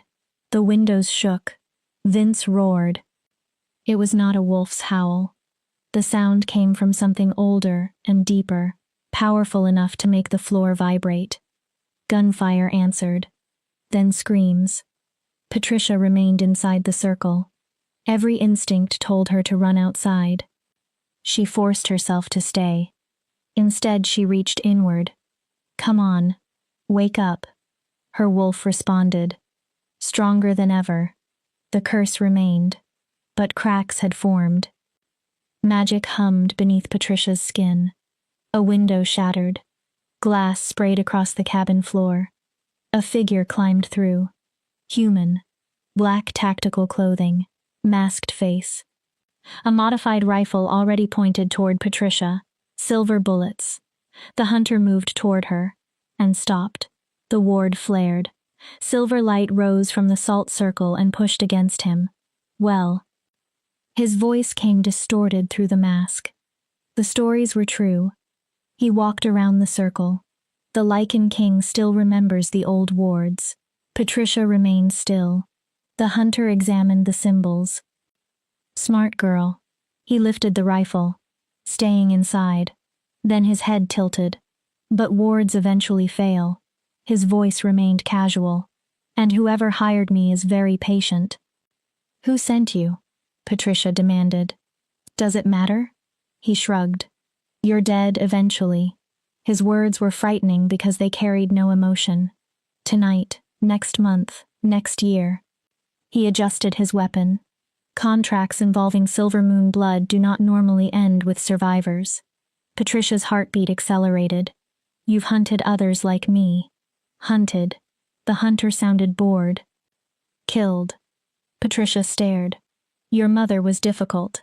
Everything inside Patricia stopped. The hunter continued. 3 of us were required. She still injured 2 before she died. Patricia's vision narrowed. Your father was easier. No magic. He almost laughed. Just loyalty. Died protecting his mate exactly like a good wolf should. Rage exploded inside Patricia. The ward reacted. Silver light surged brighter. The hunter stepped backward. You murdered my parents. Patricia's voice shook. You hunted them. We're all animals. He raised his rifle. Some of us simply have better equipment. Patricia clenched both hands. These rounds are blessed with old magic. The hunter aimed. They can penetrate protections normal silver cannot. Patricia's eyes widened. They will not kill you through the ward. He placed his finger on the trigger. But they will hurt. A shot cracked. The bullet struck the barrier. Silver light exploded. Patricia stumbled. Pain destroys concentration. Another shot. Another flash. And once concentration breaks, the ward weakened. You will walk out without even realizing why. Outside, Patricia heard more howls. Blake. Other Silver Pine trackers. Vince's voice rose in the ancient language. Power shook the air. More engines arrived. More boots. More weapons. There were too many. Even Vince could not fight hunters and Silver Pine warriors forever. I have to help. But leaving the circle would expose her. Then Patricia remembered the box. Under the floorboards. Rosemary's instructions. Maybe there was something inside that could help. Another bullet hit. The ward cracked. Not shattered. Cracked. Patricia felt it. 3 or 4 more impacts might finish it. She looked toward the bedroom. She had a choice. Remain protected until the barrier failed while Vince fought alone. Or move now. Years of fear told her to stay. Then she remembered Vince's words. You are a princess in hiding. It is time you started acting like one. Patricia stood. You know what? The hunter became alert. I'm tired of hiding. Don't be stupid. He aimed. Step outside and you die. Maybe. Patricia inhaled. Or maybe the Silver Moon bloodline is not as weak as your employer hoped. She stepped across the salt line. The hunter fired. Patricia moved. Faster than she knew she could. The bullet grazed her shoulder. Blessed silver burned like acid. She did not stop. Another shot missed. Patricia crashed into the bedroom and locked the door. She needed seconds. Nothing more. She dropped beside the bed, pulled at the floorboards. One came free. A hollow space waited beneath. Inside sat a wooden box carved with Silver Moon symbols. Patricia dragged it out, opened it. 3 objects lay inside. Rosemary's leather-bound journal. A silver dagger with moonstone embedded in the hilt, and a vial filled with faintly glowing blue liquid. The bedroom door exploded inward. The hunter stepped through. Nowhere left. Patricia seized the dagger. Power tore through her arm. The blade recognized her. Not metaphorically. Patricia felt it. The weapon connected to her blood. Her wolf surged forward. The hunter raised his gun. You're right. Patricia lifted the dagger. Her voice sounded strange, layered. No more running. He fired. Patricia moved on instinct. The blade crossed the bullet's path. Sparks exploded. The Silver Moon dagger deflected the blessed round. The hunter froze. Patricia attacked. She crossed the distance faster than an Omega should have been capable of moving. The dagger entered his shoulder. Silver fire spread from the wound. He screamed. Impossible. Patricia ripped the blade free. You're suppressed. The curse is breaking. She kicked him. The hunter flew through the doorway and crashed into the cabin table. Books scattered. Patricia followed. Power raced through her. The curse still restrained most of what she was. But Vince's ritual and Rosemary's weapon had opened something. The hunter raised the rifle. Patricia grabbed the barrel. Metal collapsed in her hand. Both of them stared at it. Then Patricia pressed the dagger against his throat. Who hired you? I don't know. She pushed harder. Who paid for my parents to die? Contracts are anonymous. He breathed quickly. But it's been active for decades. Who? I said I don't know names. Patricia's hand tightened. Wait.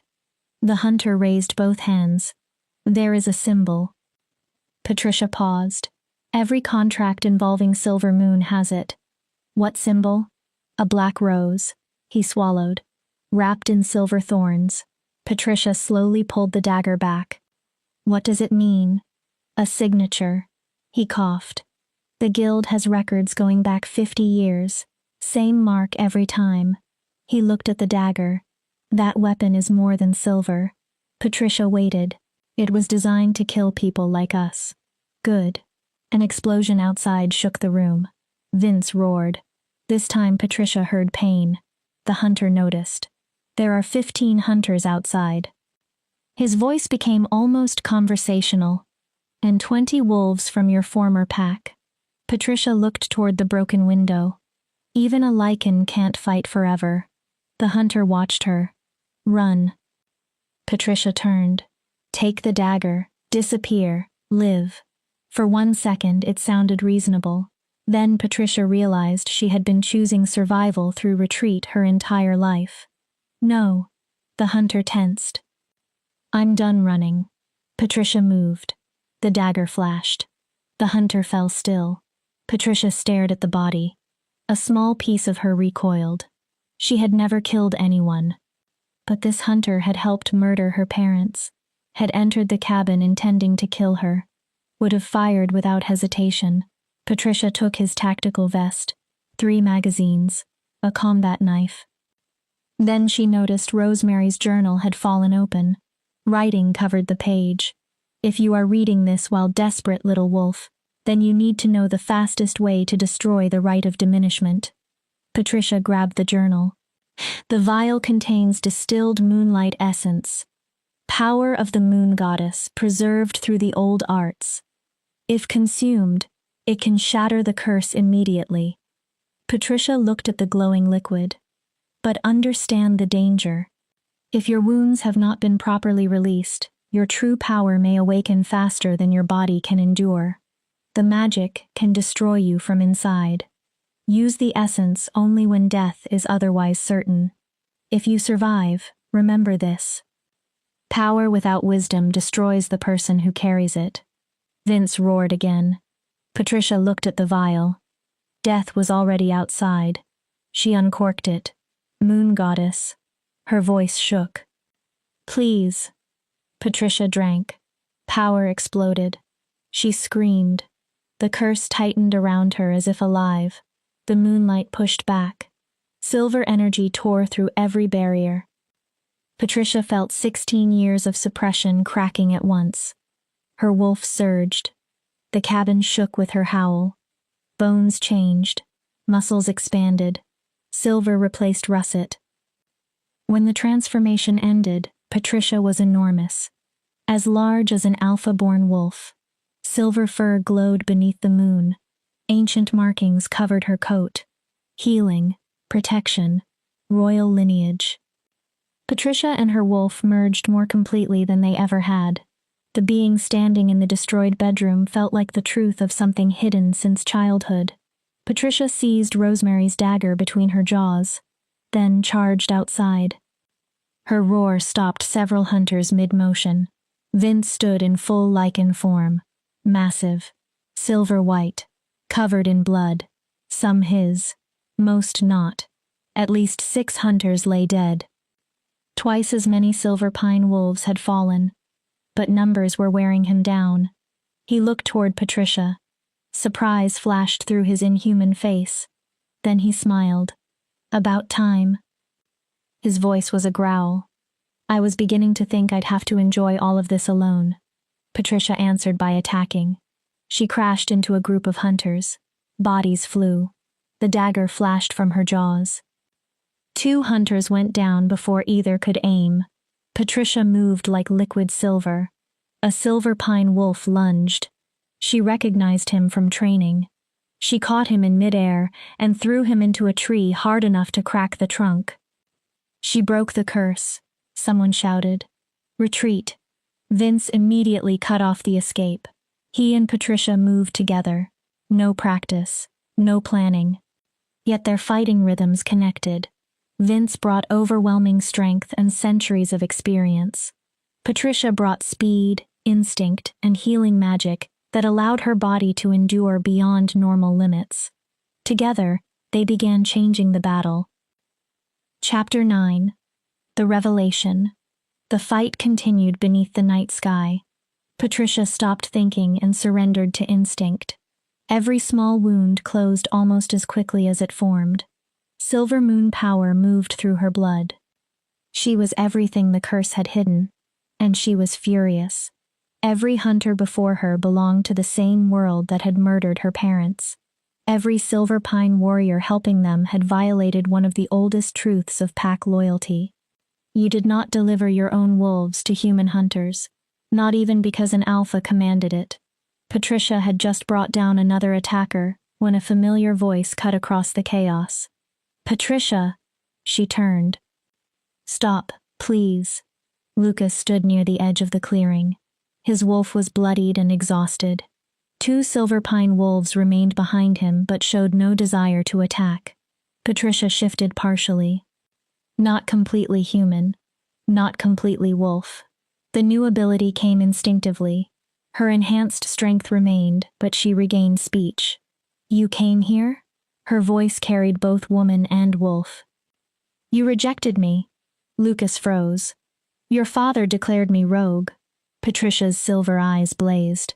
And now Silver Pine helps hunters invade Lycan territory. She stepped toward him. What comes next, Lucas? Her voice became colder. Are you going to shoot me yourself? I'm not with them. Lucas shifted into human form. He raised both hands. I came to warn you. Patricia laughed. About what? The hunters currently trying to kill us? My father made a deal. Lucas sounded desperate. With someone powerful. Vince appeared beside Patricia. This attack is only the beginning, Lucas continued. Who? Patricia snarled. Who wants Silver Moon dead? I don't know the name. Convenient. He never told me. Lucas stepped forward. But I know what they promised him. Patricia waited. They promised my father the ability to absorb Lycan power. Vince became still. To become more than alpha.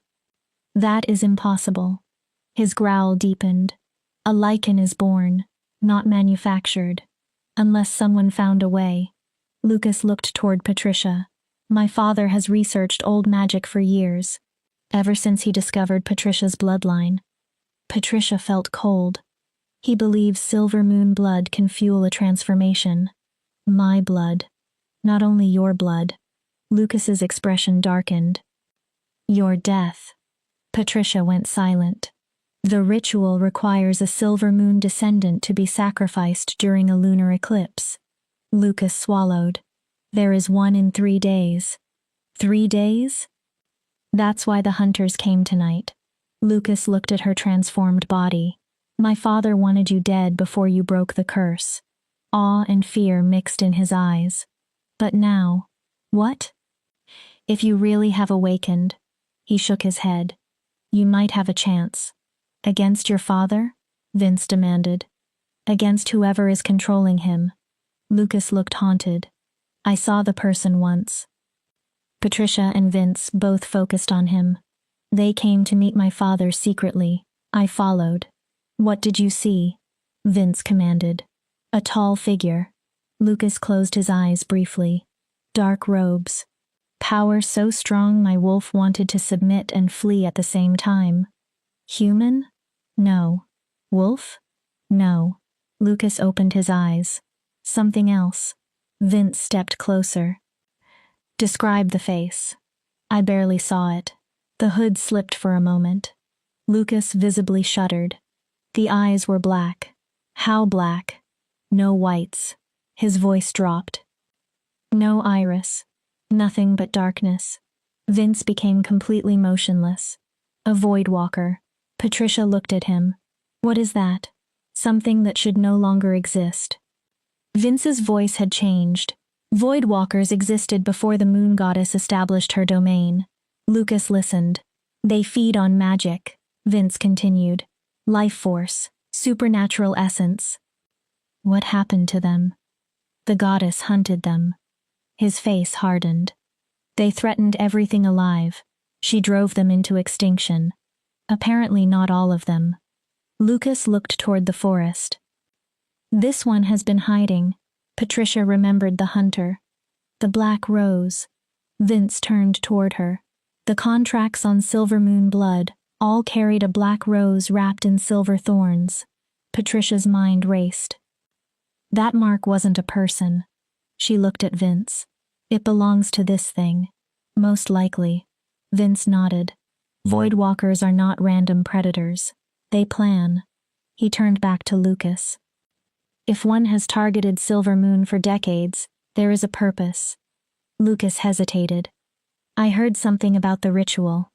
What? It isn't simply meant to make my father powerful. He lowered his voice. It opens something. Vince's eyes narrowed. The Voidwalker called it a door between realms. Patricia's stomach tightened. It said Silver Moon blood was the key to. A howl interrupted Lucas. Engines started farther away. Remaining hunters were retreating. Surviving Silver Pine wolves moved with them. Vince looked toward the sound. They're regrouping. Or they already got what they needed. Patricia slowly understood. Vince turned. What do you mean? This wasn't an actual attempt to kill me. Lucas stared. It was a test. Patricia looked at her glowing hands. They wanted to know whether the curse had broken. Her voice became quieter. They wanted to see what I could do. Lucas's expression changed. And we showed them. He stepped closer. Patricia, leave. No. Leave the region. No. The Voidwalker will keep coming. I know. Lucas stared. I'm done running. Patricia looked at Vince. You said they consume supernatural essence. Yes. What happens if one consumes a Lycan? Vince's expression darkened. It could become nearly unstoppable. He spoke carefully. Lycan power might allow a Voidwalker to tear through dimensional barriers, possibly even destroy protections the Moon Goddess created to contain their kind. And Silver Moon? Vince was quiet. Healing is life-giving magic. Patricia understood before he finished. If a Voidwalker corrupted it, it might regenerate indefinitely. Vince looked grim. Heal any damage. Survive wounds that should destroy it. True immortality. Yes. Patricia looked between them. So it needs two things. Her mind assembled the pieces. Lycan power to break dimensions. Vince nodded. And Silver Moon power to become impossible to kill. Another nod. It's manipulating Owen. Patricia understood. Promising him Lycan strength while using him to gather the two kinds of magic it actually wants. The eclipse. Lucas looked pale. 3 days. That's when it acts. A wave of dizziness hit Patricia.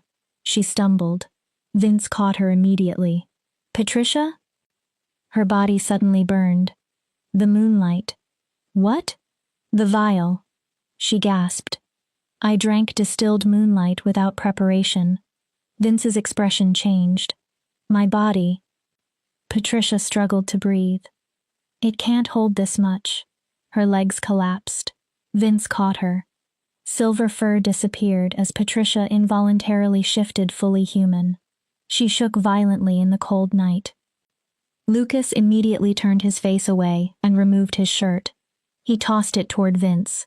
She needs a healer. Rosemary was the last Silver Moon healer. Vince lifted Patricia. Then what do we do? We stabilize her. Vince began carrying her toward the cabin. And trust her own magic to save her. Patricia tried to speak. No words came. Power seemed to be consuming her from inside. Vision darkened around the edges. She had broken the curse. Awakened. Fought beside a Lycan king. And now she might die because her body could not survive becoming what it had always been. So much for being a princess. Then warmth spread across her chest. The silver wolf pendant. Rosemary's necklace. It glowed. A voice touched Patricia. Not sound. Memory and presence. Rosemary. Breathe, little wolf. Patricia's eyes closed. Your body remembers. Trust your magic. Trust yourself. The power is not killing you. Your fear of it is. Let go. Patricia stopped fighting the energy. Stopped trying to force it down. Stopped trying to control something she barely understood. She let it move. Magic flooded through her. Wild. Brilliant. Free. It swept through every cell. Then gradually, it settled. Not disappearing. Finding its place. Finding her. The magic recognized Patricia not as a prison but as home. Her eyes opened. Pure silver. I'm okay. Vince stopped walking. Patricia? I'm okay. He looked down at her. Are you certain? Yes. She felt the power now. Balanced. My body needed to remember how to contain it. Vince carried her to the porch and carefully set her down. Lucas remained several feet away. Patricia touched the glowing pendant. Rosemary left me another guide. Vince looked at it. She always planned farther ahead than everyone else. He turned toward Lucas. You should leave. Lucas shook his head. If your father learns you warned us, he already knows. Lucas looked toward Patricia. I'm not returning to Silver Pine. Patricia said nothing. My father has crossed every line. Lucas's voice hardened. He gave his own wolves to hunters. He allied himself with something ancient for personal power. His shoulders lowered. I can't serve that. Then he looked directly at Patricia. I know I don't deserve forgiveness. She remained silent. I failed you. His voice broke slightly. But if you allow me to stay, I want to fight. Patricia studied him. The bond was gone. Completely. When she looked at Lucas now, she felt no supernatural pull. Only distant sadness. And pity. But she remembered the boy he had once been. She also understood the reality before them. A void walker. A corrupted alpha. 3 days. Vince and Patricia needed every ally they could get. You can stay. Lucas visibly exhaled. But listen carefully. Patricia stood. I'm not the Omega you rejected. Silver flashed in her eyes. I'm not the girl who will forgive anything to keep everyone comfortable. She stepped toward him. If weakness or loyalty to your father causes you to betray us. Lucas did not move. I will end you myself. Understood? Lucas nodded. Completely. Good. Patricia pulled his shirt tighter around her. We have 3 days. She looked between Lucas and Vince. 3 days to prepare for a void walker, Owen, and everyone they bring. Lucas shook his head. That's suicide. Probably. We should find reinforcements. There aren't any. Patricia's answer came immediately. The supernatural world thinks void walkers are extinct. Vince nodded. Even if another pack believed us, no army could mobilize in 3 days. Lucas looked at Patricia. You just awakened. You barely control what you are. That's what Rosemary prepared me for. She glanced toward the ruined cabin.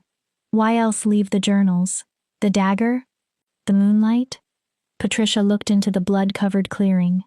She knew someday, whatever hunted our family would reveal itself. Her silver eyes brightened. We train. She turned to Vince. We learn everything we can.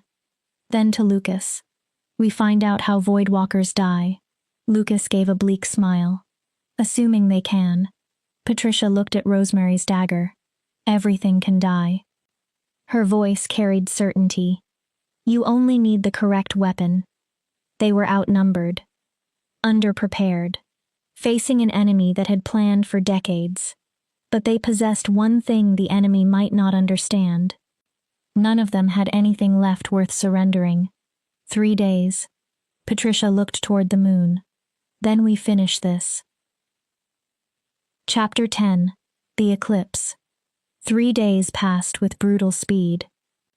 Patricia spent almost every waking moment training. Vince pushed her without mercy. Her newly awakened silver moon abilities surpassed anything she had expected.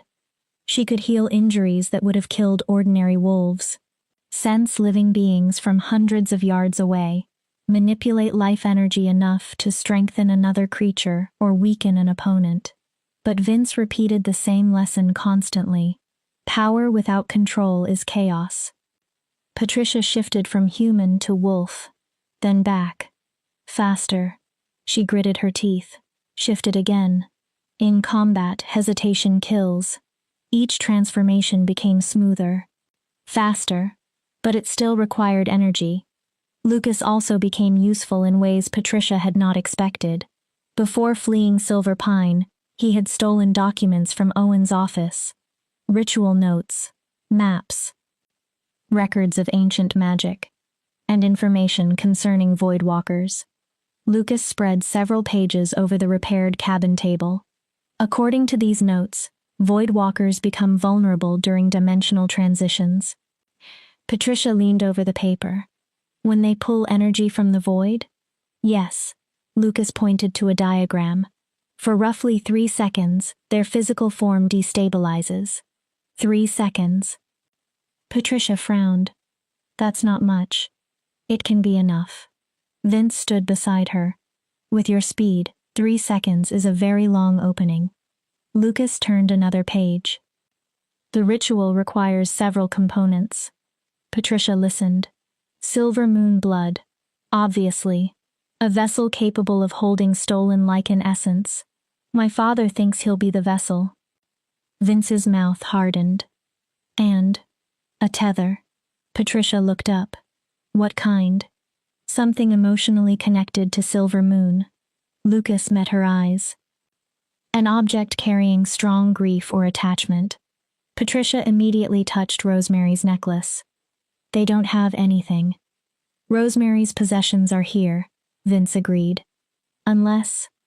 Patricia stopped. My parents. Lucas looked at her.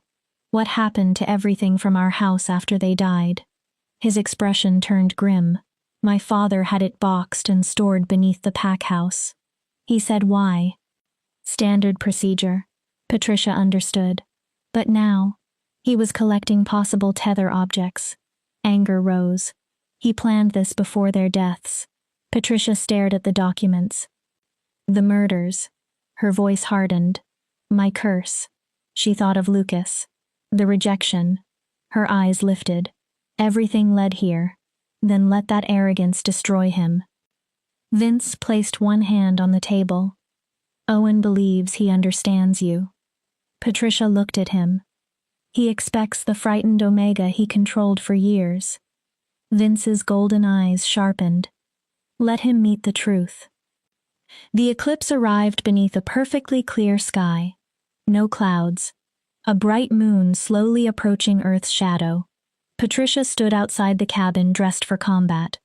Rosemary's dagger was strapped against her thigh. The wolf pendant glowed faintly against her chest. Vince stepped beside her in dark clothing. Nothing loose. Nothing decorative. Nothing an enemy could grab. Ready? No. Patricia looked toward the mountains. But I doubt anyone is ready to fight something older than most civilizations. Vince almost smiled. We move anyway. Lucas emerged, carrying supplies. The ritual site is 5 miles north. He opened a map. An old stone circle on the edge of former Silver Pine territory. How many wolves? Patricia asked. All combat-capable members. Lucas looked unhappy. My father told them this is sacred, that his ascension will make him powerful enough to protect the pack forever. They don't know about the Voidwalker. No. So 60 wolves. Patricia counted mentally. A Voidwalker. She glanced at Vince. Possibly hunters. Vince nodded. Bad odds. Terrible. Then we do not fight everyone. Vince unfolded another map. The ritual only works during full eclipse. He traced a position. They have approximately 20 minutes. Patricia saw it. The Voidwalker will be focused on the spell.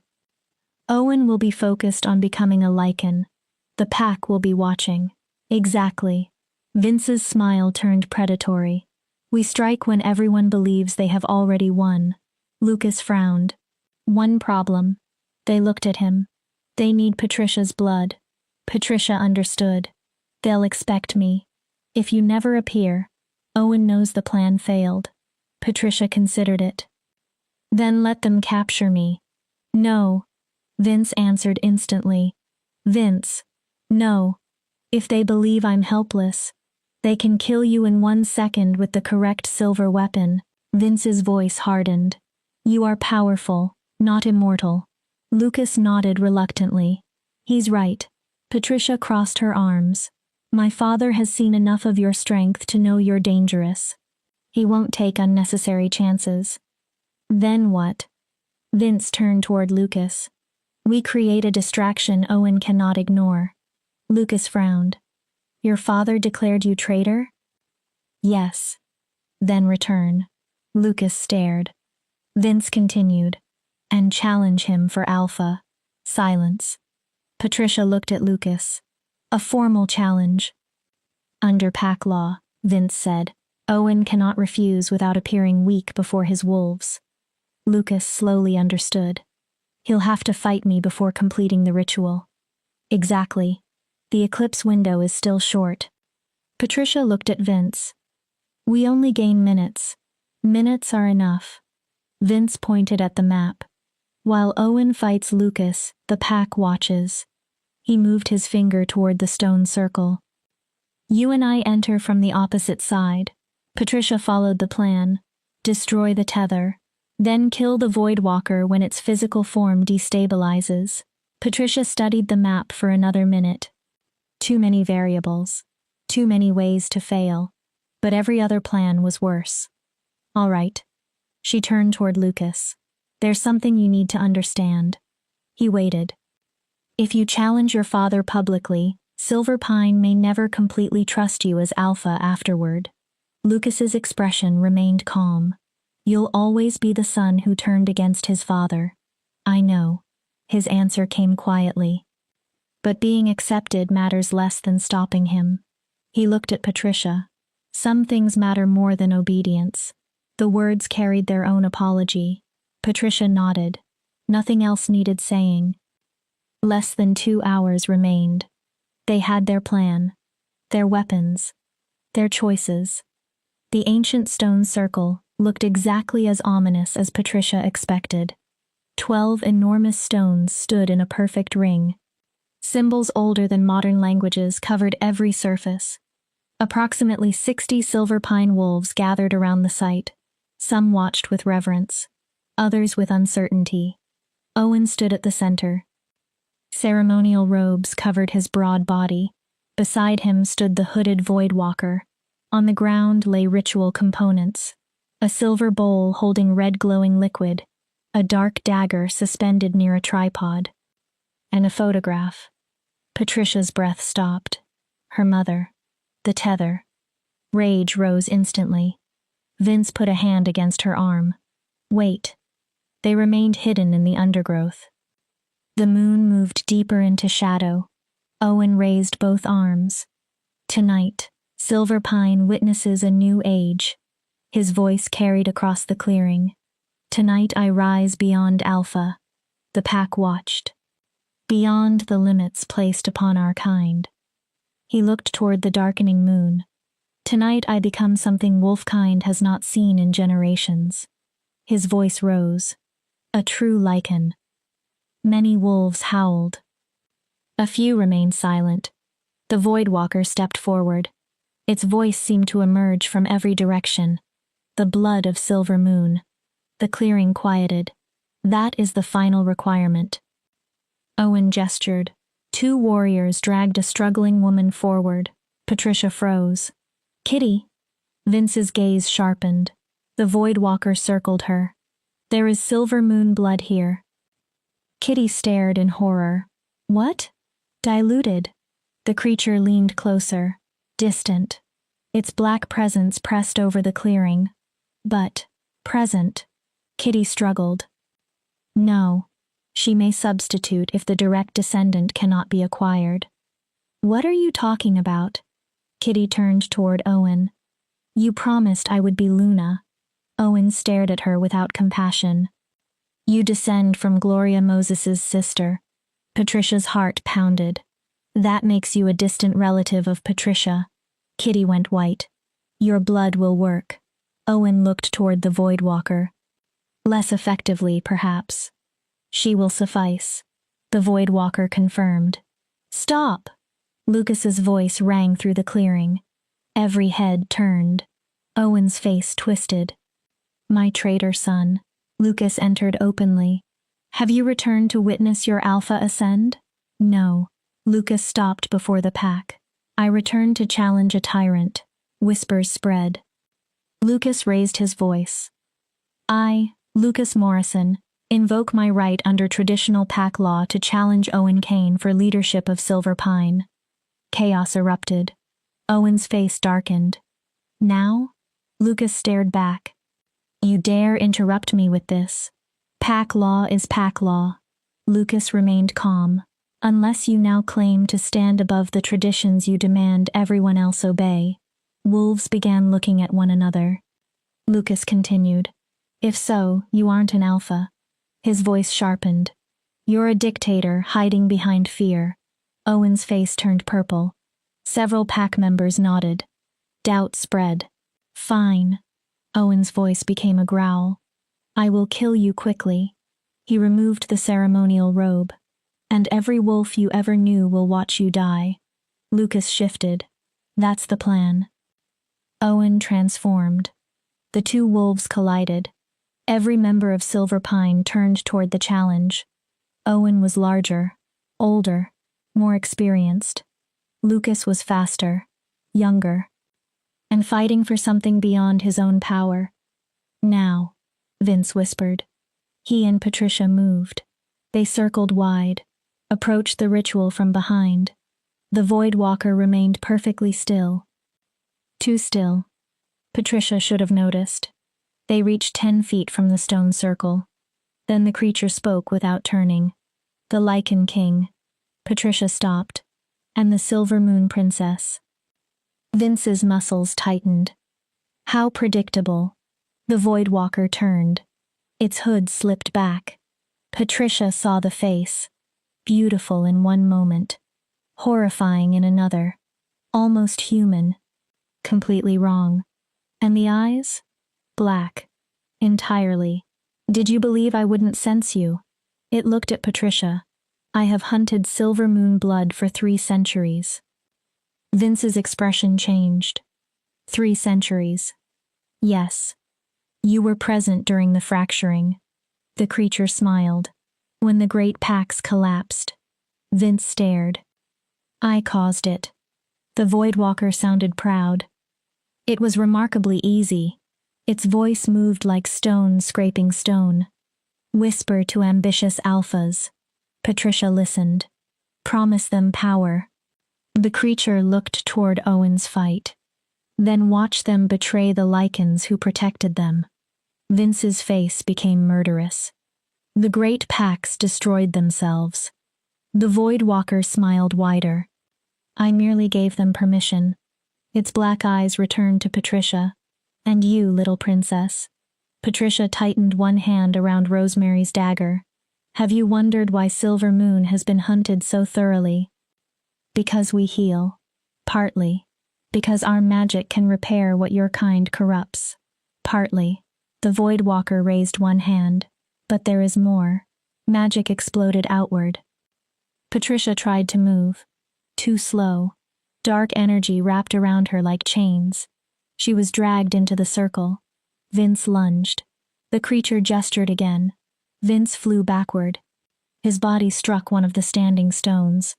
Rock cracked. Patricia struggled. The truth. The Void Walker pulled her closer. Is that Silver Moon blood does not merely heal. The magical bonds tightened. It creates. Patricia stopped fighting for 1 second. Your ancestors were prison wardens. The creature leaned close. They helped seal my kind beyond this realm. Patricia's blood ran cold. But your blood is also the key to our prison. Around them, most of Silver Pine still watched Lucas and Owen. For 3 centuries I have collected Silver Moon essence. The Void Walker raised the dark dagger. Every death. Patricia's heart hammered. Every murdered descendant. A terrible smile. Every drop preserved for this moment. Patricia stared. With a living Silver Moon descendant and Lycan essence. The darkness around it intensified. I can tear open the wall between dimensions. Vince struggled to rise. My brethren will return. The creature's voice seemed to fill the night. and the age the moon goddess prevented will finally begin. You're insane. Patricia struggled against the bonds. I am inevitable. The Void Walker raised the dagger over Patricia's heart. Rosemary delayed me. Its black eyes narrowed. She hid you. The blade lowered. She made you stronger. Patricia tried to move, which means your death will give me even more than I expected. The dagger descended, then stopped. A hand caught the blade. Silver light flared. Patricia stared. Kitty. Her hand gripped the dark dagger even as its energy burned her skin. Her eyes glowed. You said... Kitty's voice trembled beneath another ancient tone. I have silver moon blood. The Void Walker stared. Diluted. Kitty tightened her grip. Distant. Silver fire spread around her. But still there. Kitty released a burst of healing power.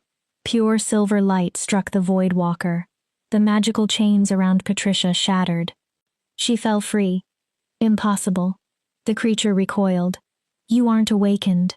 Kitty's eyes blazed. I am now. She looked toward Patricia. Pain filled her face. I was horrible to you. Patricia froze. Cruel. Kitty's voice broke. I let jealousy turn me into someone I hated. Kitty, but if I can do one thing right. Tears ran down Kitty's face. Maybe I can know I wasn't completely worthless. Don't. Patricia reached for her. Kitty attacked. She drove herself into the Void Walker before it recovered.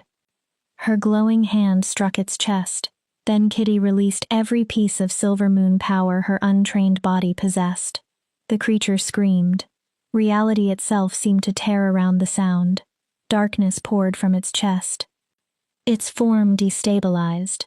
The dimensional anchor began collapsing. Patricia! Vince had regained his feet. Now. Patricia grabbed Rosemary's dagger. She moved. 3 seconds. Maybe less. She drove silver moon steel into the Void Walker's chest beside Kitty's hand. Silver fire exploded. The creature screamed again. Its form burned from inside. It tried to retreat between dimensions. But Kitty's sacrifice had closed the path.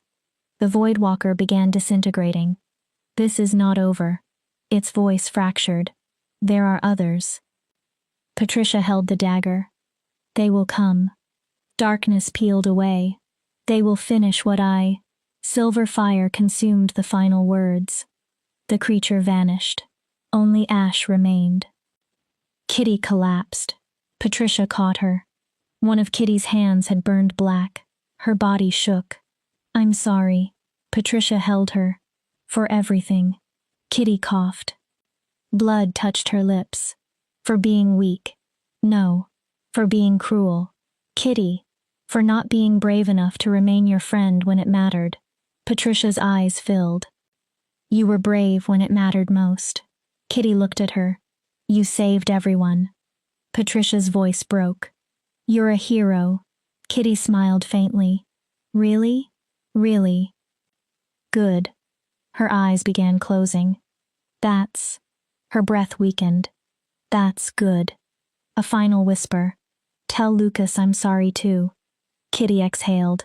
Did not inhale again. Patricia held her. Grief and gratitude tore in opposite directions. Kitty had helped make Patricia's life miserable. But in the end, when everything depended on one decision, Kitty had chosen courage. A howl cut through the clearing. Patricia looked up. Owen lay on the ground. His throat had been torn open. His eyes stared toward the eclipsed moon. Lucas stood over him, bloodied. Exhausted. Alive. Silverpine fell silent. Its wolves looked from their dead alpha to the ashes of the Void Walker, then toward Patricia holding Kitty. It's over. Lucas's voice carried. Owen Kane conspired with a Void Walker for personal power. Wolves listened. He betrayed his own pack. Lucas stood straighter. I claim leadership by right of combat and right of justice. He looked around the gathered wolves. If anyone challenges that claim, step forward. No one moved. Lucas breathed once. Then my first act as Alpha is this. Patricia Alvarez and Vince Shields are friends of Silver Pine. Patricia stared. They will be protected on our land and welcomed by our wolves. Lucas looked at Kitty, and Kitty McAuliffe died saving every one of us. His voice became rough. Her sacrifice will be remembered in Silver Pine history. One wolf howled, then another. Soon the entire pack joined. A mourning song. For the dead, for the living, for endings, for whatever came next. Patricia carefully placed Kitty's body down. Vince offered his hand. She accepted. Every part of Patricia's body trembled. What now? She asked. Vince looked at her. His golden eyes had softened. Now? He glanced toward the mountains. Now you decide what life you want. Patricia said nothing. You are free of the curse. He looked toward Owen's body. Free of the pack that diminished you. Then toward the ashes. Free of the enemy that hunted your family. Patricia looked around. Lucas faced a pack that might take years to trust him. Kitty waited to be honored. Ancient knowledge remained inside Rosemary's cabin, and Patricia's magic had only begun to awaken. I want to learn. Vince looked at her. Everything. Patricia touched the pendant. My power, Silver Moon, what my family was supposed to be. Her expression hardened. And I want to make certain what happened to my mother never happens to another family. She looked up. Will you teach me? Vince studied her. Not just enough to survive. Patricia continued. Everything you know. For the first time, Vince smiled without darkness behind it. I thought you would never ask. And after? What? After I learn. Vince looked thoughtful. After that. He took Patricia's hand. You become what you were always supposed to become. She waited. Not an Omega. His grip was warm. Not a victim. Patricia's eyes shone. Not merely a princess. Vince's voice steadied. You become a protector. The healer the supernatural world has been missing. Patricia squeezed his hand. Their connection was not a mate bond. It did not need to be. It had been forged through trust, battle, mutual loss, respect. Sounds exhausting. Patricia gave a tired laugh. Almost certainly. Vince smiled. But you appear capable. Lucas approached. Still in wolf form. Patricia looked at him. The boy who had once protected her. The man who rejected her. The alpha who finally challenged his father. She did not forgive him completely. Maybe she never would. The rejection left wounds no magic could erase instantly. But Patricia could work beside him. Perhaps help build a Silver Pine that never treated another child as she had been treated. Maybe one day they could become something like friends again. Thank you. Lucas looked surprised. For challenging him. Patricia continued. For the distraction. A pause. For being brave when it finally mattered. Lucas shifted human and retrieved clothing. Patricia politely turned away until he dressed. I should thank you. His voice was quiet. For saving all of us. He hesitated. For being stronger than anyone understood. He searched for the rest. For surviving, Patricia supplied. Lucas gave a faint smile. Yes, that's what people like us do. Patricia looked toward the path. We survive. Then she corrected herself. No. Vince glanced at her. We survive first. She started walking. Then we learn how to actually live. Vince joined her. Behind them, the eclipse ended. Silver moonlight slowly returned to the world. Ahead, the trail wound through forest and meadow toward the cabin. Not a hiding place anymore. Home. So, Vince spoke casually. Tomorrow morning, controlled shifting. Patricia stopped. Tomorrow morning. Then, advanced healing. You cannot be serious. Completely. We fought a Voidwalker tonight. Yes. Can we have one day? Vince looked at her. Would the Voidwalker have given you one? It's dead. There are others. His expression became serious. You heard its warning. Patricia's humor faded. Training is no longer just about you, Vince continued. It is preparation for whatever follows. Patricia sighed. He was right. Tonight's battle had ended. That did not mean darkness had disappeared. There would always be another enemy seeking power, another person willing to destroy what they did not understand. But for the first time in Patricia's life, she did not feel small before that possibility. She was not the Omega Silver Pine had created, not diminished, not suppressed, not defined by another wolf's cruelty. She was Patricia Alvarez, the last Silver Moon healer, survivor of the rite of diminishment, a woman who had looked at a creature older than civilizations and refused to run. She was powerful, she was free, and she was finally becoming herself. Epilogue. 6 months later, Patricia stood in the meadow behind the cabin with silver light glowing between her hands. A young wolf lay before her, with an injury from training. He belonged to Silver Pine. Lucas had begun sending younger pack members to Patricia so they could learn something Owen had never taught them. Strength existed in more than one form. Patricia passed glowing hands over the injury. Tissue closed. The wound disappeared. There, the silver light faded. Try being more careful next time. The boy shifted human. He looked about 14. His eyes were wide. Thank you, healer Patricia. He looked at the healed injury. You're amazing. Adequate. Patricia smiled. Amazing requires several more years of practice. The boy laughed. Now go before Lucas starts wondering whether I kidnapped one of his trainees. He ran toward the forest. Patricia remained in the meadow. She closed her eyes, reached outward. Life surrounded her. Trees, grass, small creatures in the underbrush, birds overhead, and inside the cabin, Vince, powerful enough that she could always identify his presence instantly. Her abilities had grown dramatically. Patricia could heal injuries she once thought impossible, sense danger from miles away, encourage plants to grow by feeding them small amounts of Silver Moon energy. But the greatest change had nothing to do with magic. She was happy, not merely safe, not merely surviving. Happy. You're smiling. Patricia opened her eyes.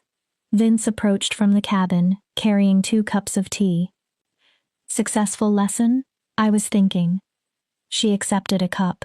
Dangerous activity. Patricia gave him a look. They sat on the porch steps. I was thinking about how different everything is. She looked across the meadow. How different I am.